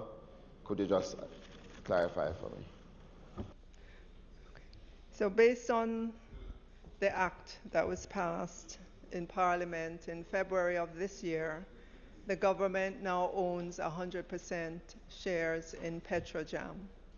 The act contemplated that there could be claims, and so it set out a pathway how to deal with that when that arises. The government also contemplated that, well, not contemplated, it was a decision that it would pay for the 49% interest that it compulsory acquire. It was never the case that we would take it and not pay for it. So there is sitting in escrow right now a certain sum of funds waiting for the claims that would come. And so this is where we are now, and it's a process, like I said, that was described in the Act as to how to deal with the claims. And I'm going to ask my colleague AG if she would like to add anything to this, because all the letters, all the correspondence is at the AG's office right now. Yes, I just want to be, the question I'm asking is whether or not there have been claims made. Is there any legal process being pursued or otherwise in relation to the 49% stake by PDVSA?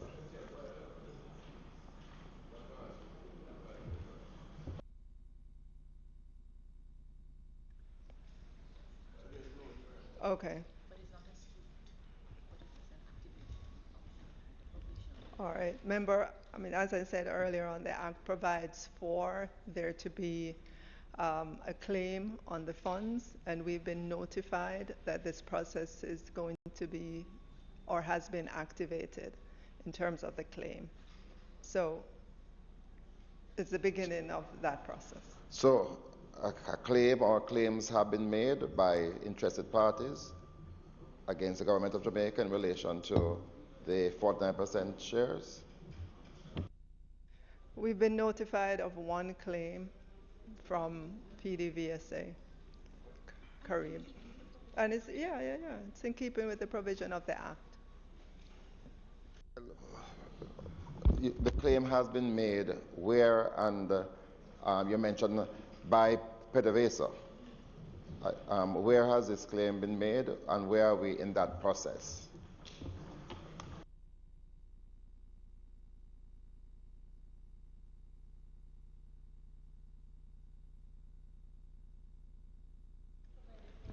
In the Supreme Court, member, as has been provided for in the law. But I mean, as I said earlier, all the documents, all the letters are being reviewed by the Attorney General. And at that time, when I'm advised by her office, then I will make a statement. All right, so I'm just trying to be absolutely clear because I was not aware. So there has been a claim raised by PDVSA made in the Supreme Court of Jamaica. And that matter is being dealt with. Probably the AG might want to explain.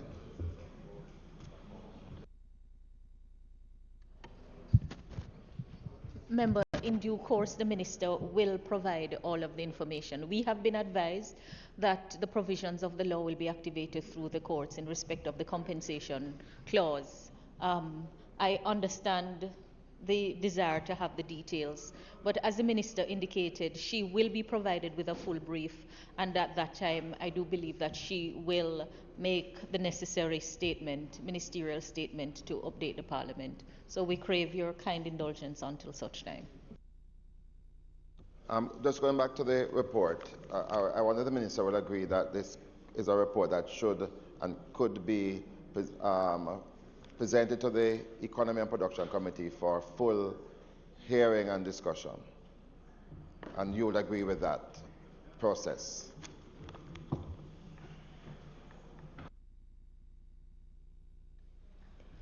So, member, just to be clear, is that a suggestion, a recommendation? Okay. I will certainly take that recommendation, and I will do the necessary consideration, and will let you know in a very short period of time.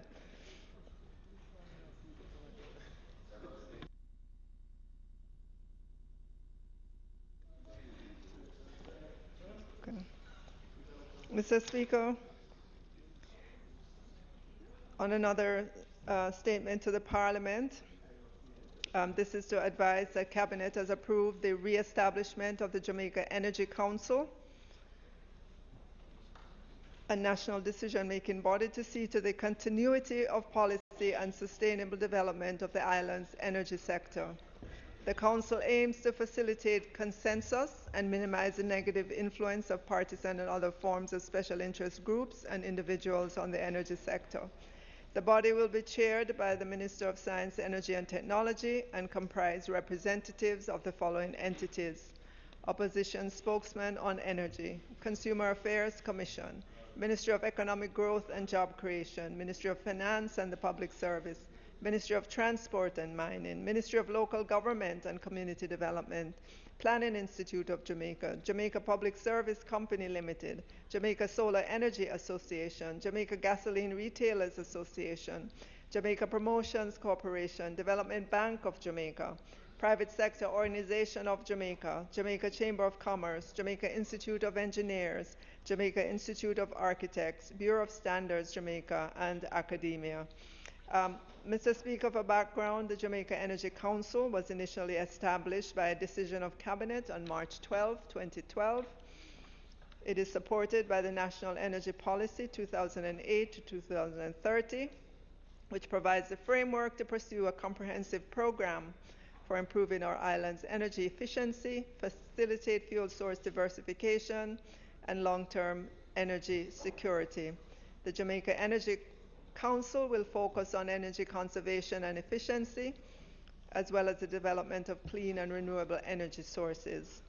The following subject areas stand as some of the main focus areas under the purview of the Jamaica Energy Council: energy policies, energy conservation and efficiency and public education, electricity, both light and power, development of energy resources, including but not limited to solar, wind, hydro, waste-to-energy, biomass, geothermal, and ocean thermal energy sources, alternative energy resources, including but not limited to natural gas, and conventional energy resources, including but not limited to petroleum, oil and gas exploration, petroleum refinery haulage, storage, and distribution, energy access for urban and rural electrification, and governance framework for the energy sector towards achieving the energy policy goals. Mr. Speaker, letters are being dispatched to the various entities with an eye to convening its first meeting by the end of September. Thank you, Mr. Speaker.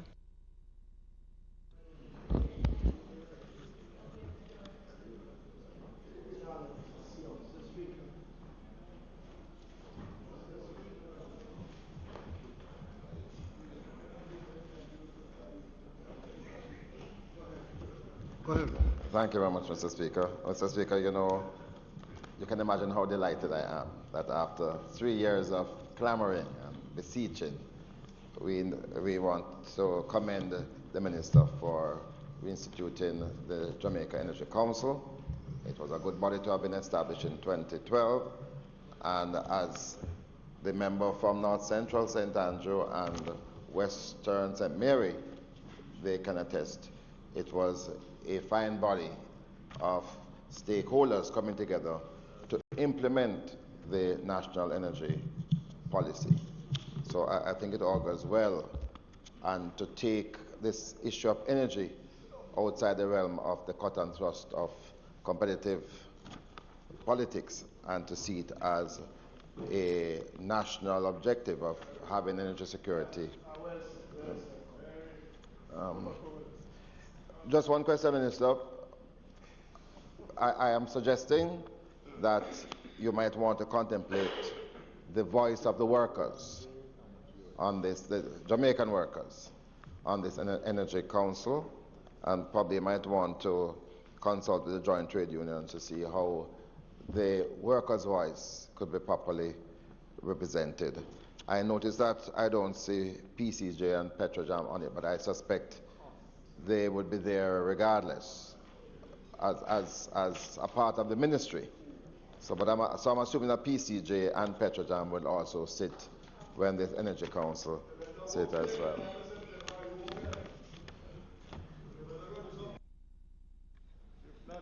Mr. Speaker, I just want to say I look forward to working with Member Paulwell on this council. He brings to it his knowledge, having commissioned it, or having that cabinet of which he was a part commissioned it. I always believe that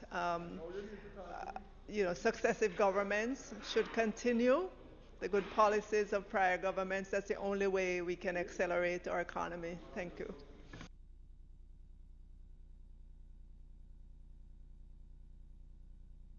Mr. Shemura.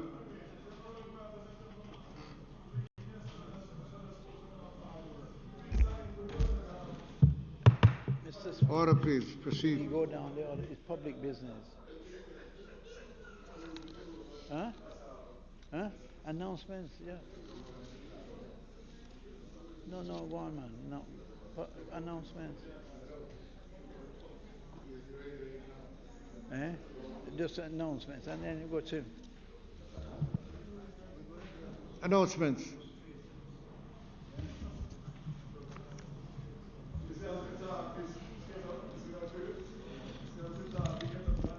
Laid on the table of the House today are the following. Ministry Paper number 35, entitled The National Water Sector Policy and Implementation Plan 2019 and the National Water Sector Policy and Implementation Plan 2019. Ministry Paper number 36, entitled Annual Reports and Financial Statements of the National Irrigation Commission for the year ended March 31, 2015, and the reports are also attached. Ministry Paper number 38, Ministry of Education, Youth and Information, 2019 sitting of the primary exit profile.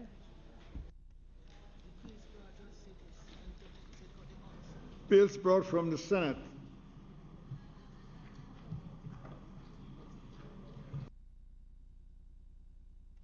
The following is a message from the President of the Senate to the Honorable House of Representatives. I have the honor to advise the Honorable House of Representatives that on the 28th day of June 2019, a bill entitled An Act to Amend the Income Tax Act to provide for an increase in the personal income tax threshold, to provide for an initial allowance on capital expenditure in respect of the purchase for renovation of industrial buildings, to give permanent effect to matters previously effected provisionally and for connected matters, was passed in the Senate without amendment. Signed, Thomas Tavares Vinson, CDQCJP, President of the Senate. Petitions, papers, reports from committees, notices of motion given orally, questions and answers to questions. Mr. Tweed. Mr. Speaker, last week an assurance was given that questions in my name, number 9, on the question notice paper would be answered today. I'm awaiting your confirmation of that.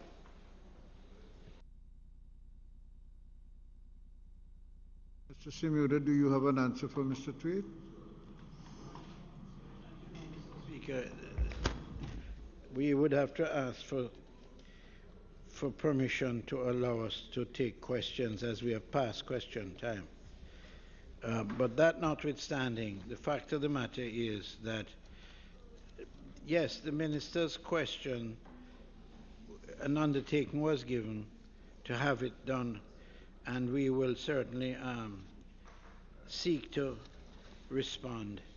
But as you know, as you might have gleaned, the Prime Minister has left for CARICOM and will not be back until the end of the week, so that next week I will I will ensure that the question is answered. Okay? But I'd even suggested to you that you could redirect your question. I already answered one for you that was not due yet in today's ministry on the statement I made, in that we will indeed be providing these measurements. But by all means, if you wish to redirect it to me, then whether the Prime Minister is here or not, I would respond. Mr. Speaker, I never knew I had that liberty. I don't fully understand the arrangements, but if I just want the answer to the questions. So if you will permit me to redirect it to the Minister with responsibility for education rather than the Prime Minister, who I understand to be the substantive minister, and if that is procedurally in order, then of course I'd like to do that. And I do thank the Minister for his response in early time to question number 16. And as I'm on my feet, Mr. Speaker, perhaps you could inquire for me the other questions in my name to other ministers which are outstanding. I do understand the predicament of the Prime Minister today. I understand you say that questions are not ready, answers are not ready, and you will advise us? I will ensure, Mr. Speaker, that the appropriate ministers will respond to questions. It's a matter that we take seriously, and we'll make motions that may be made at the commencement of public business requiring notice, motions relating to the sittings of the House, motions for leave to introduce bills, presentation of bills without leave of the House first obtained. Mr. Speaker, motions for leave I now to obtain move bills. to introduce and have read a first time a bill shortly entitled the Customs Act 2019.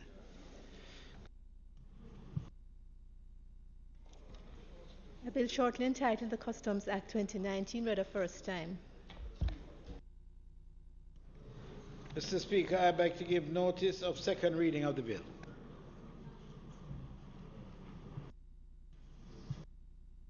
Presentation of bills without leave of the House first obtained.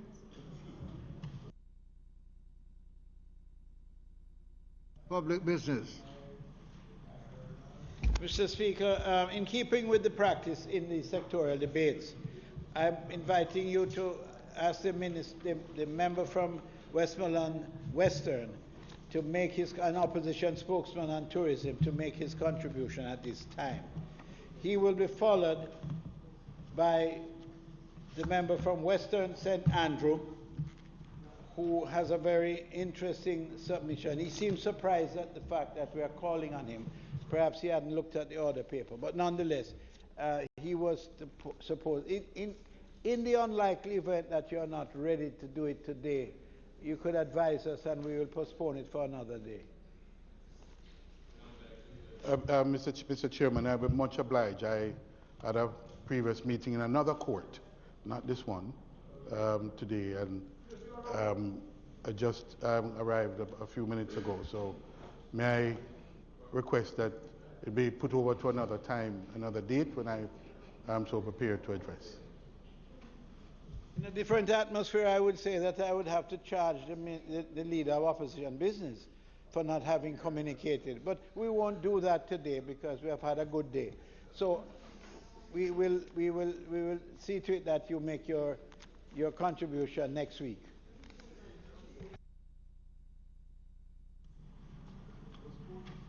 Dr. McNeil? Savita.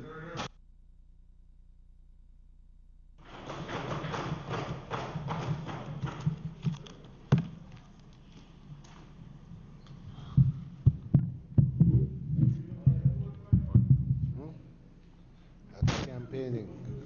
Two sides. Mr. Speaker, I'd like to start by acknowledging you, the clerk, and the entire staff of the House for the support that you give us here in this, the People's House. I would like to thank the Leader of the Opposition Dr. Peter David Phillips, for the able and powerful support he has given me, and for the rock-solid confidence he has placed in me in handing me this portfolio. Mr. Speaker, I have to thank my family, who is not here today, my mother, Valerie, my beautiful wife, Sheila, and our 2 children, Jordan and Ashley, for their love and support and tolerance over the years. Tolerance. It's something all of us in this house. We need a lot of tolerance. Thanks to my personal staff for their hard work, loyalty, and commitment. Mr. Speaker, I also owe a debt of gratitude to my councillors, the constituency executive, and the people of Western Westmoreland for their support and love that they have given me over the years. Mr. Speaker, I'm truly blessed to have the best constituency in Jamaica.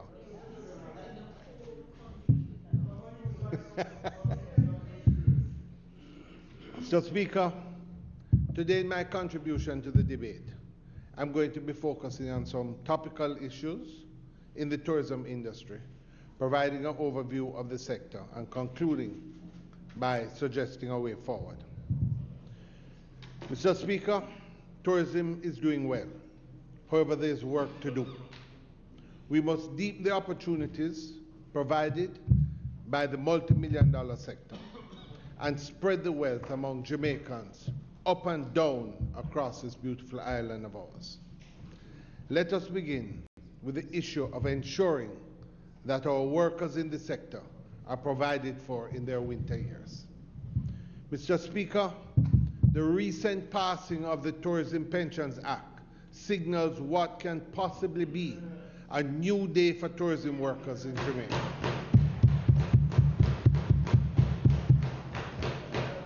It can change the fortune of our greatest asset, our people.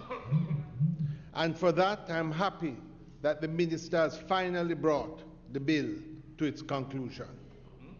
But, Mr. Speaker, a seminal moment in this process took place in 2017, when after deep consultation and assessment, I determined that trying to push individual pensions in the tourism industry was futile, and what was needed was a contributory pension scheme.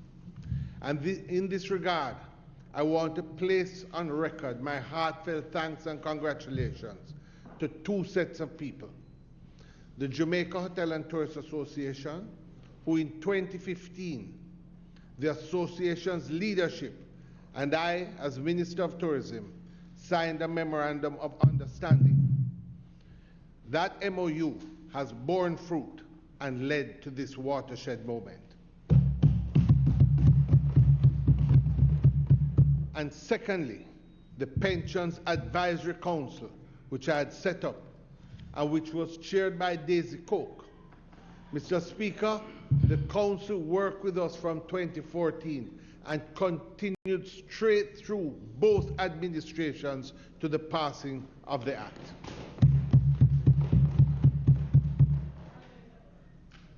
However, Mr. Speaker, having passed the Act, we have to go further. We have to ensure that all our tourism workers can benefit from this scheme. At present, thousands of workers in the industry operate under the contract employment practice.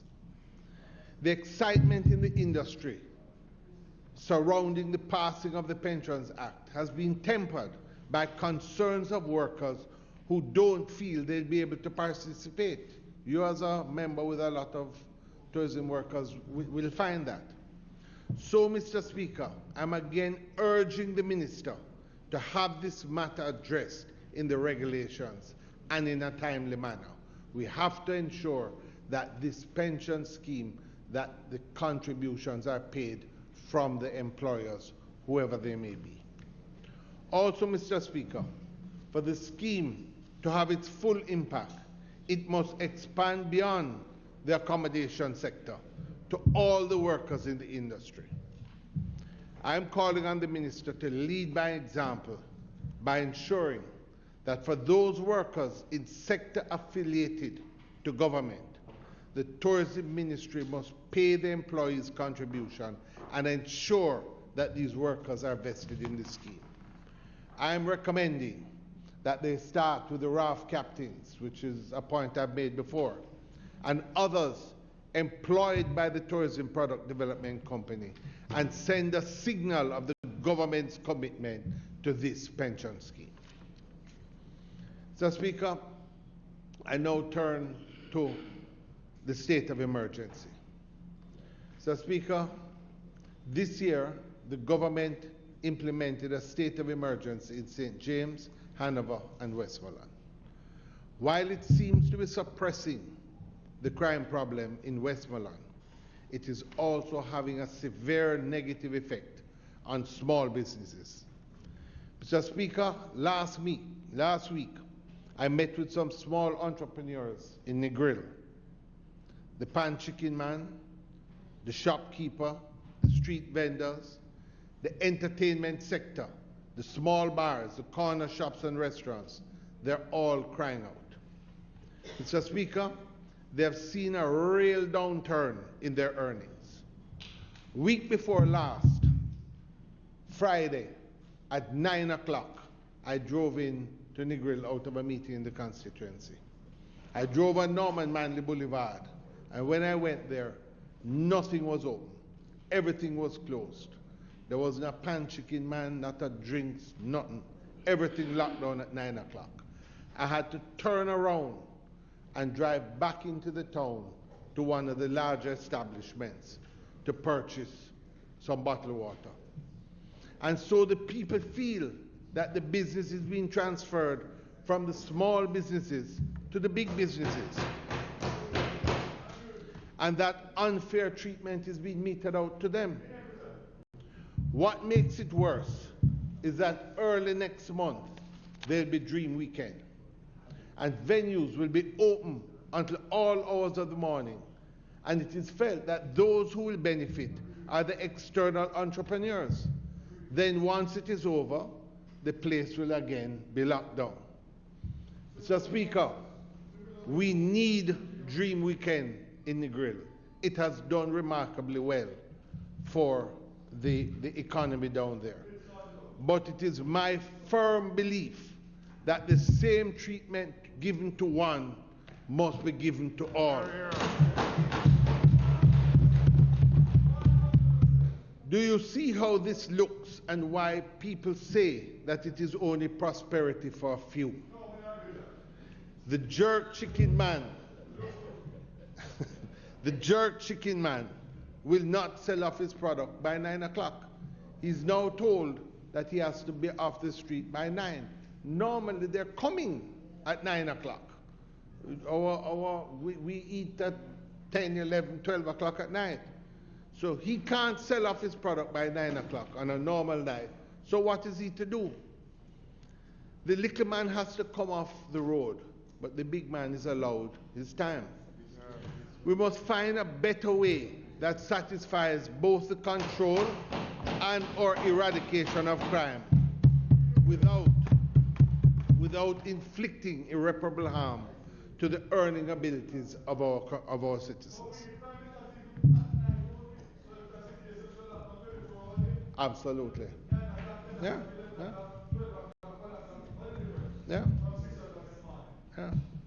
As I have said to the leadership of the Constabulary Force and to the political directorate, it cannot be beyond us to find a solution that controls crime but still allows the small man an opportunity. But this requires consultation. In fact, Mr. Speaker, consensus. In fact, Mr. Speaker, just last Saturday night, permission was given for a party in the grill called Painted. The pan chicken man was out till midnight. The small hotels saw increased occupancy and the local economy stirred. And all of this without one incident of crime. Mr. Speaker? So it was in breach? No, we had the consultation and had a discussion and it went on. So what we want, no, I don't think you have to change it. I think it has to do with the curfews that are put on. Mr. Speaker, for the record, when I voted in support of this state of emergency, it was with certain conditions, as this was not my preferred route to crime fighting. I had expressed that a state of emergency cannot be in perpetuity. It cannot just go on forever. We had requested that there must be further consultation with all the stakeholders, because crime is not just something that can be dealt with by the government and the police alone. We had asked that there be an examination of the concerns of the business community, especially the small entrepreneurs, which I'm pointing out today has become a reality. Mr. Speaker, we had specifically requested that statistics be provided to the House to enable us to assess the effectiveness of the state of emergency when the time comes for us to review it. We had also asked for the passage of enabling legislation to fight crime, such as the DNA Act. Yes. And I, Mr. Speaker, I had requested social programs which have been repeatedly promised, but I have still not received one social program external to CDF or our implementation from the government, although over a year ago I was promised from as higher office as the Prime Minister. Mr. Speaker, we are not going to fight this crime solely by hard measures, state of emergency, if you do not put in the social measures. The minute you take off the state of emergency, you're going to return exactly where we came from.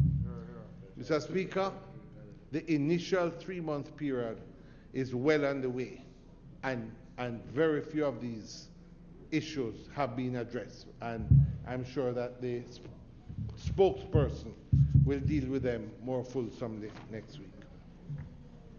The Speaker, I want to turn to some projects in Negril. So, Speaker, when the Tourism Enhancement Fund was created, it was created to transform and enhance our tourism product and provide a consistent boost to our marketing activities. During my time in office, we had embarked on a number of transformational projects in all resort areas. We completed the lighting of the Elegant Corridor in Montego Bay, streetscaping in Falmouth, the cruise ship pier in Ocherios, the Sheffield to Negril Road in Negril, as well as the shared pathway in Negril. But, Mr. Speaker, there were a number of projects, particularly in Negril, that had undergone consultation, received approvals, funding had been sought and approved by the Tourism Enhancement Fund, and in some cases, contracts had gone out to tender. Many of these projects have subsequently stalled.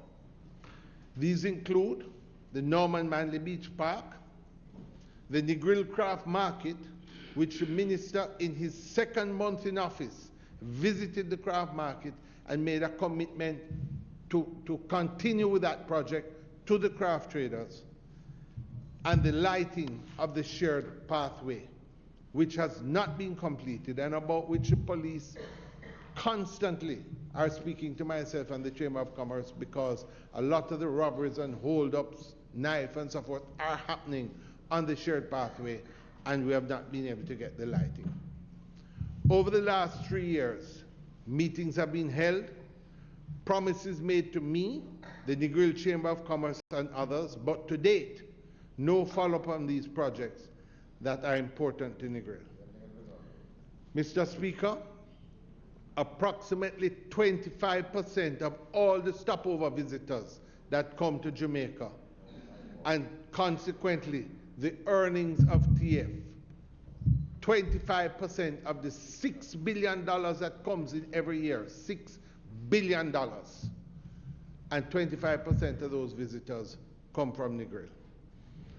I raise this point because although the minister has recently asked the permanent secretary to take a look at the projects again, we are all impatient in Negril, and there's no provision in this year's budget for any of them.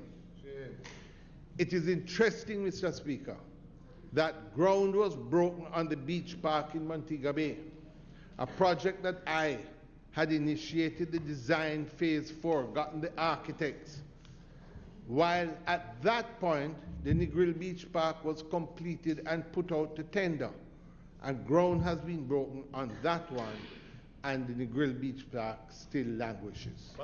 The only thing I can say is over to you, Minister Bartlett. You could. Mr. Speaker, I now want to turn to the small and medium sector.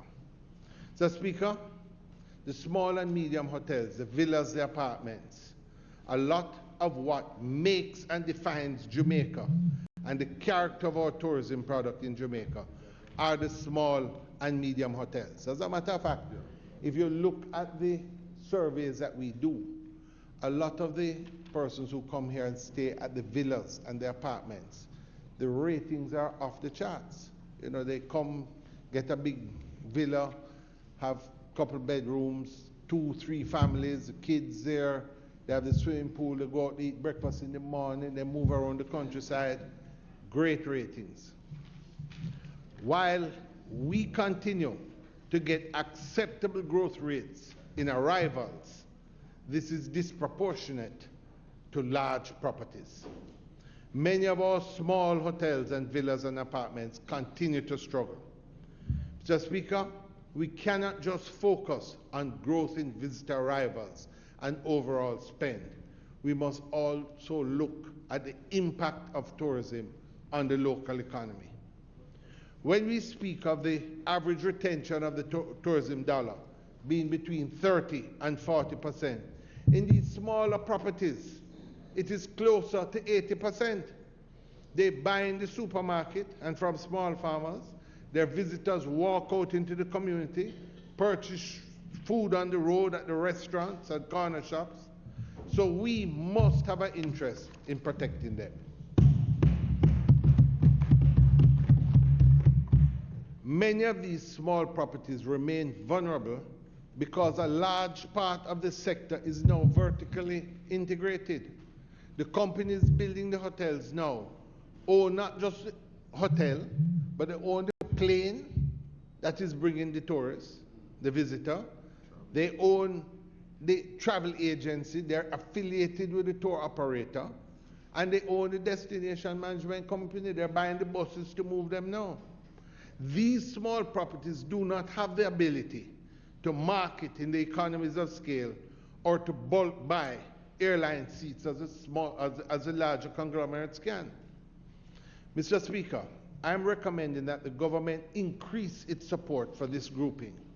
And there are 2 areas that we can examine to help them with their sales and marketing. I'm suggesting that we relook at 1-800-JAMAICA. Remember our telephone line, 1-800-JAMAICA, and the ads that we had overseas, we'd always have at the end 1-800-JAMAICA. It's a very valuable number.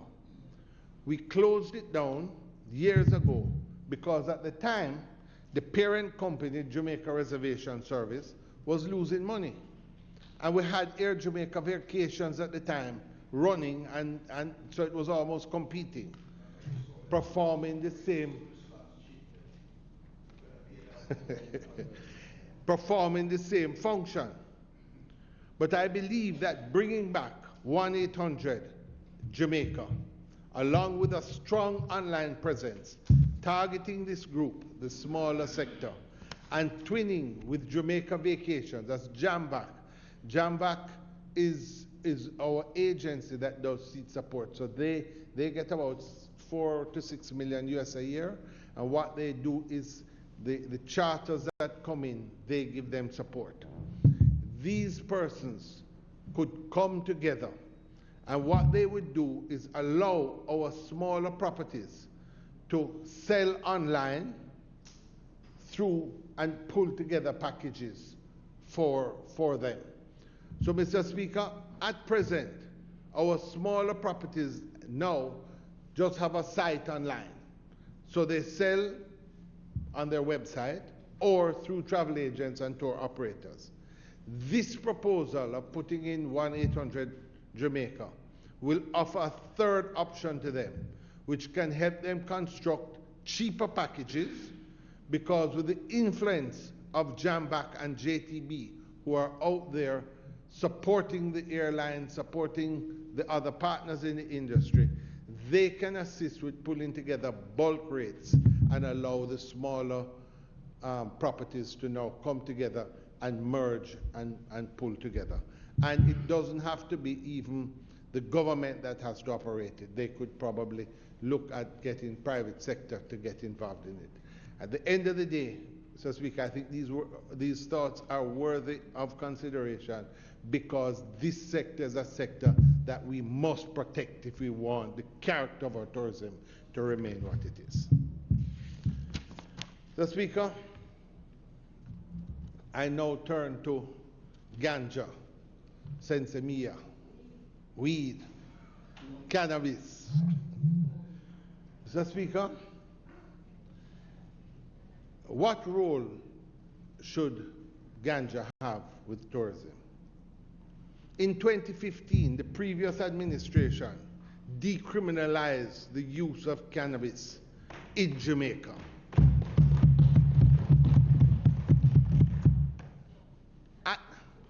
Decriminalized. At that point, we were among the few forward-thinking countries that had taken such a bold move.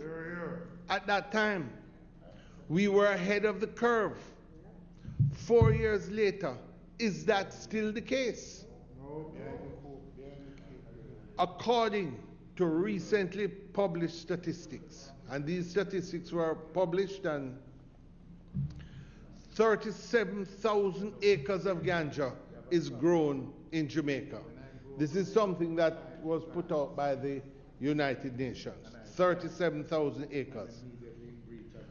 With its multiple crop cycles, this translates to a production of roughly 66 million pounds of ganja per year. And up to that point, all of this was illegal.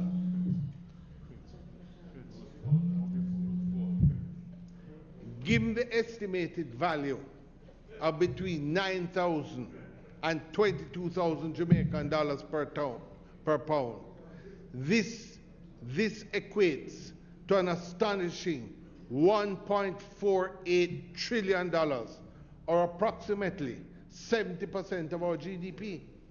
Now, when I saw this as a published figure, I can't imagine 70% of GDP. Whatever the fraction of this you want to take as a reality, Mr. Speaker, it is undoubtedly a potentially huge industry that must be developed. Are we missing the boat? Or the flight?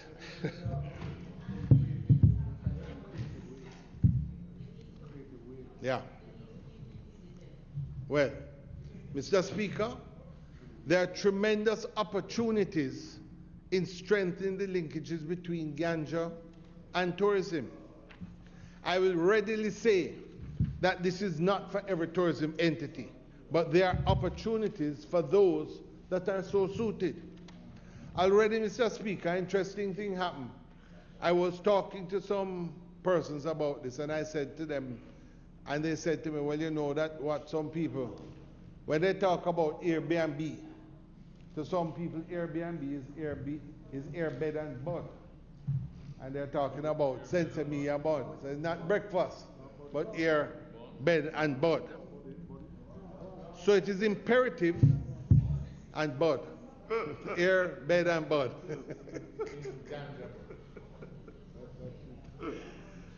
So it is imperative that the Ministry of Tourism formulate a policy framework to define its position on cannabis in the tourism industry, and it must do so quickly because we're missing the boat. Mr. Speaker, what opportunities could this bring? First, it would bring a new retail market for marijuana. Persons in those hotels that so qualified, if they are selling there, it gives you a retail stream. In those properties that would be deemed fit, dispensaries would create a retail outlet for the legal sale of marijuana. This further gives us the opportunity for branding the product, such as, for example, Orange Hill Ganja. You know, they had the festival in Negril, and they brought in all the brands from all countries, and I didn't know if they were going to invite me as a judge, but the fact of the matter is that at the end of the day, Orange Hill Ganja came out as one of the top. So it allows for the branding.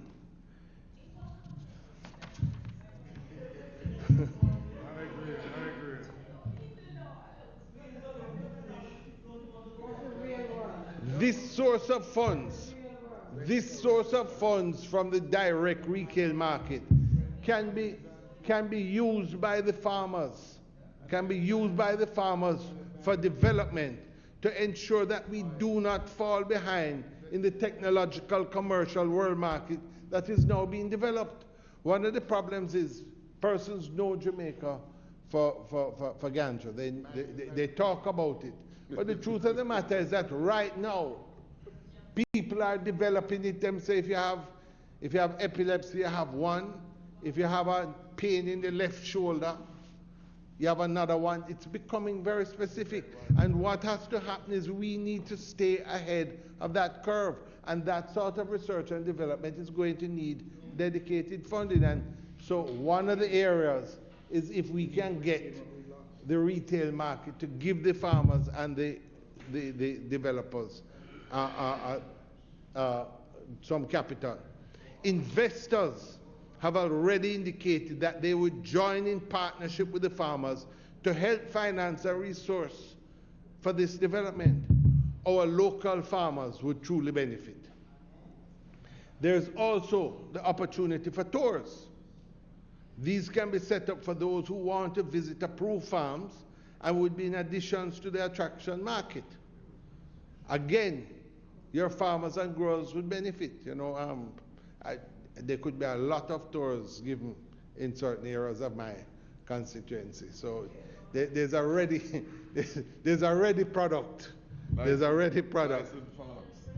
Not only that, there's also the health and wellness market and all the spa and medicinal offshoots of ganja, marijuana, and there's another unexplored frontier in the industry. There are things being done, but a lot more can be done. The Minister of Tourism announced something about health and wellness market 2.5 years ago, but since then, nothing has happened. To us, all of this seems like a no-brainer to do some of these things, but we haven't seen the action. And on top of that, there are some real challenges. The government, some time ago, gave 2 special zone licenses, one to Accompong and one to Orange Hill for the growing of marijuana. Since then, the Westmoreland Hemp and Ganja Farmers Association, WAGFA, who are the farmers of Orange Hill, have been trying to acquire land, which has been identified, and it's a massive piece of land. The land is owned by the Commissioner of Lands, and despite this, they still cannot get a leasehold. So the land is there, they've been applying, and they still cannot get a leasehold. Meanwhile, investors who have flown down and looked at it are on standby, waiting on the location. I've spoken to the minister with responsibility for industry, agriculture, and fisheries, and he's aware of the situation. But we need to move on it quickly because, again, it's just on standby. Another problem is that the Cannabis Licensing Authority. The member's time for speaking has expired. No, man, I'm up 30 minutes. House leader. Well, just put on now. No, man. So how do you know how long I was speaking? How you know how long I must start? You need about 5 minutes. Yeah, man. I'm almost finished. House leader. 10 minutes, man. Marlene.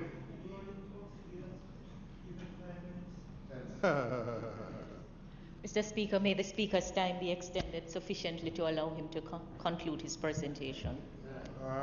Those in favor? Marlene, when keeping their voice. Those in favor? Those against? As of it, Dr. McNeil. I move for a changing of the guard with regard to the House leader. All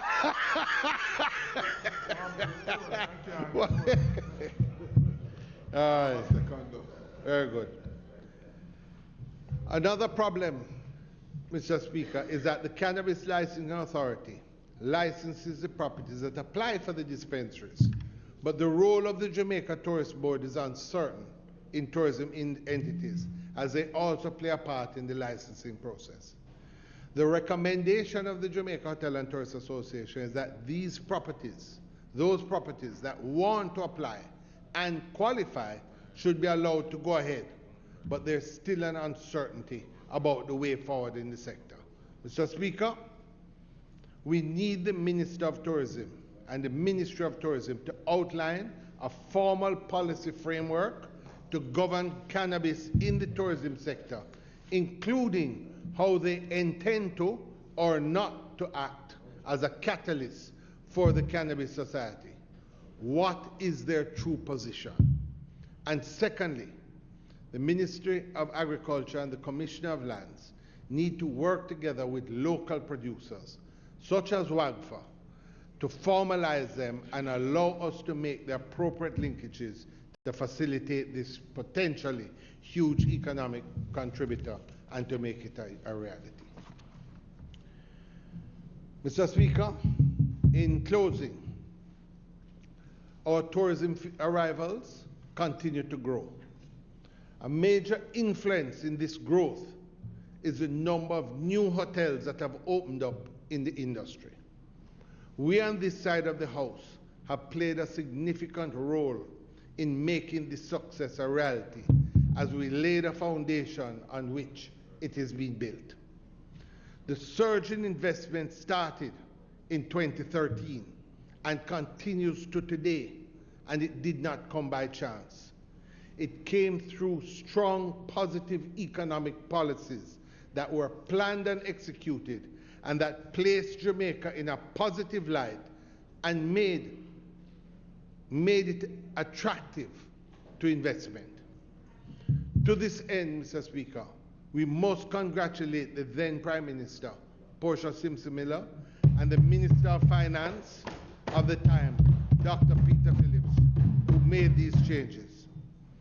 Among the changes made was the implementation of the Omnibus, or Fiscal Incentives Act, which has allowed, and many outside of the sector do not see the influence of this, but it allows the older, smaller properties in the industry to get incentives so they can refurbish. So what has happened is before you had the Hotels Incentives Act, it was just the big and the newer hotels that would get it. But now, the old and the smaller hotels, so what you have is that this part of the sector has been able to refurbish for the first time at last. We have also seen the increase in the retention of tourism earnings. The minister came and spoke about it, moving from 30 to a reported 40 or 42%. This is commendable. And I want to congratulate the Tourism Linkages Hub, set up in the Ministry of Tourism by me, for the fine work that they continue to do even today. Mr. Speaker, it is important to promote a synergy between the different sectors of our economy and tourism. There's great potential there. We still have a lot of work to do to expand these linkages even further. And as I pointed out today, there are real opportunities for us in the ganja industry. As I indicated earlier, this has been a good year for tourism, and we have finally passed the long-awaited Pensions Act. And while there is still work to be done to make it more effective, we must not lose sight, Mr. Speaker, of the bigger picture that we must address in a meaningful way. That is the condition under which tourism workers operate, especially with regard to the use of the contract system in the industry. We on this side of the House have given our commitment to address this issue as a matter of priority. Mr. Speaker, we must ensure that our employees in the sector are empowered. We have to ensure that our craft traders, our taxi operators, the ordinary person who makes a living from tourism feels that it is an inclusive industry and that he has an opportunity there. They want to be a part of the success story too. We must recognize that our industry cannot thrive without virtually every Jamaican feeling that they have a vested interest in it. Strong numbers and indicators mean very little if the ordinary Jamaican is not feeling the gains. Hear, hear. Right now, it is largely pains for them, not gains. We have a good thing going. Let us not become complacent. Now is the time to step it up a few notches. Let us spread the opportunities and the wealth. Thank you, Mr. Speaker, and I'd like to thank my colleagues for having indulged me today. Thank you.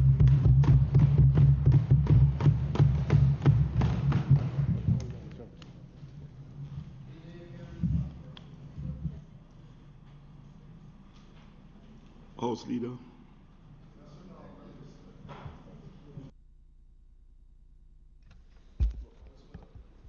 Mr. Speaker, it is not intended to do any further business.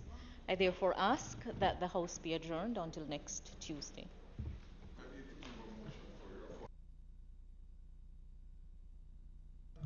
Those against? Ayes have it. This Honourable House now stands adjourned.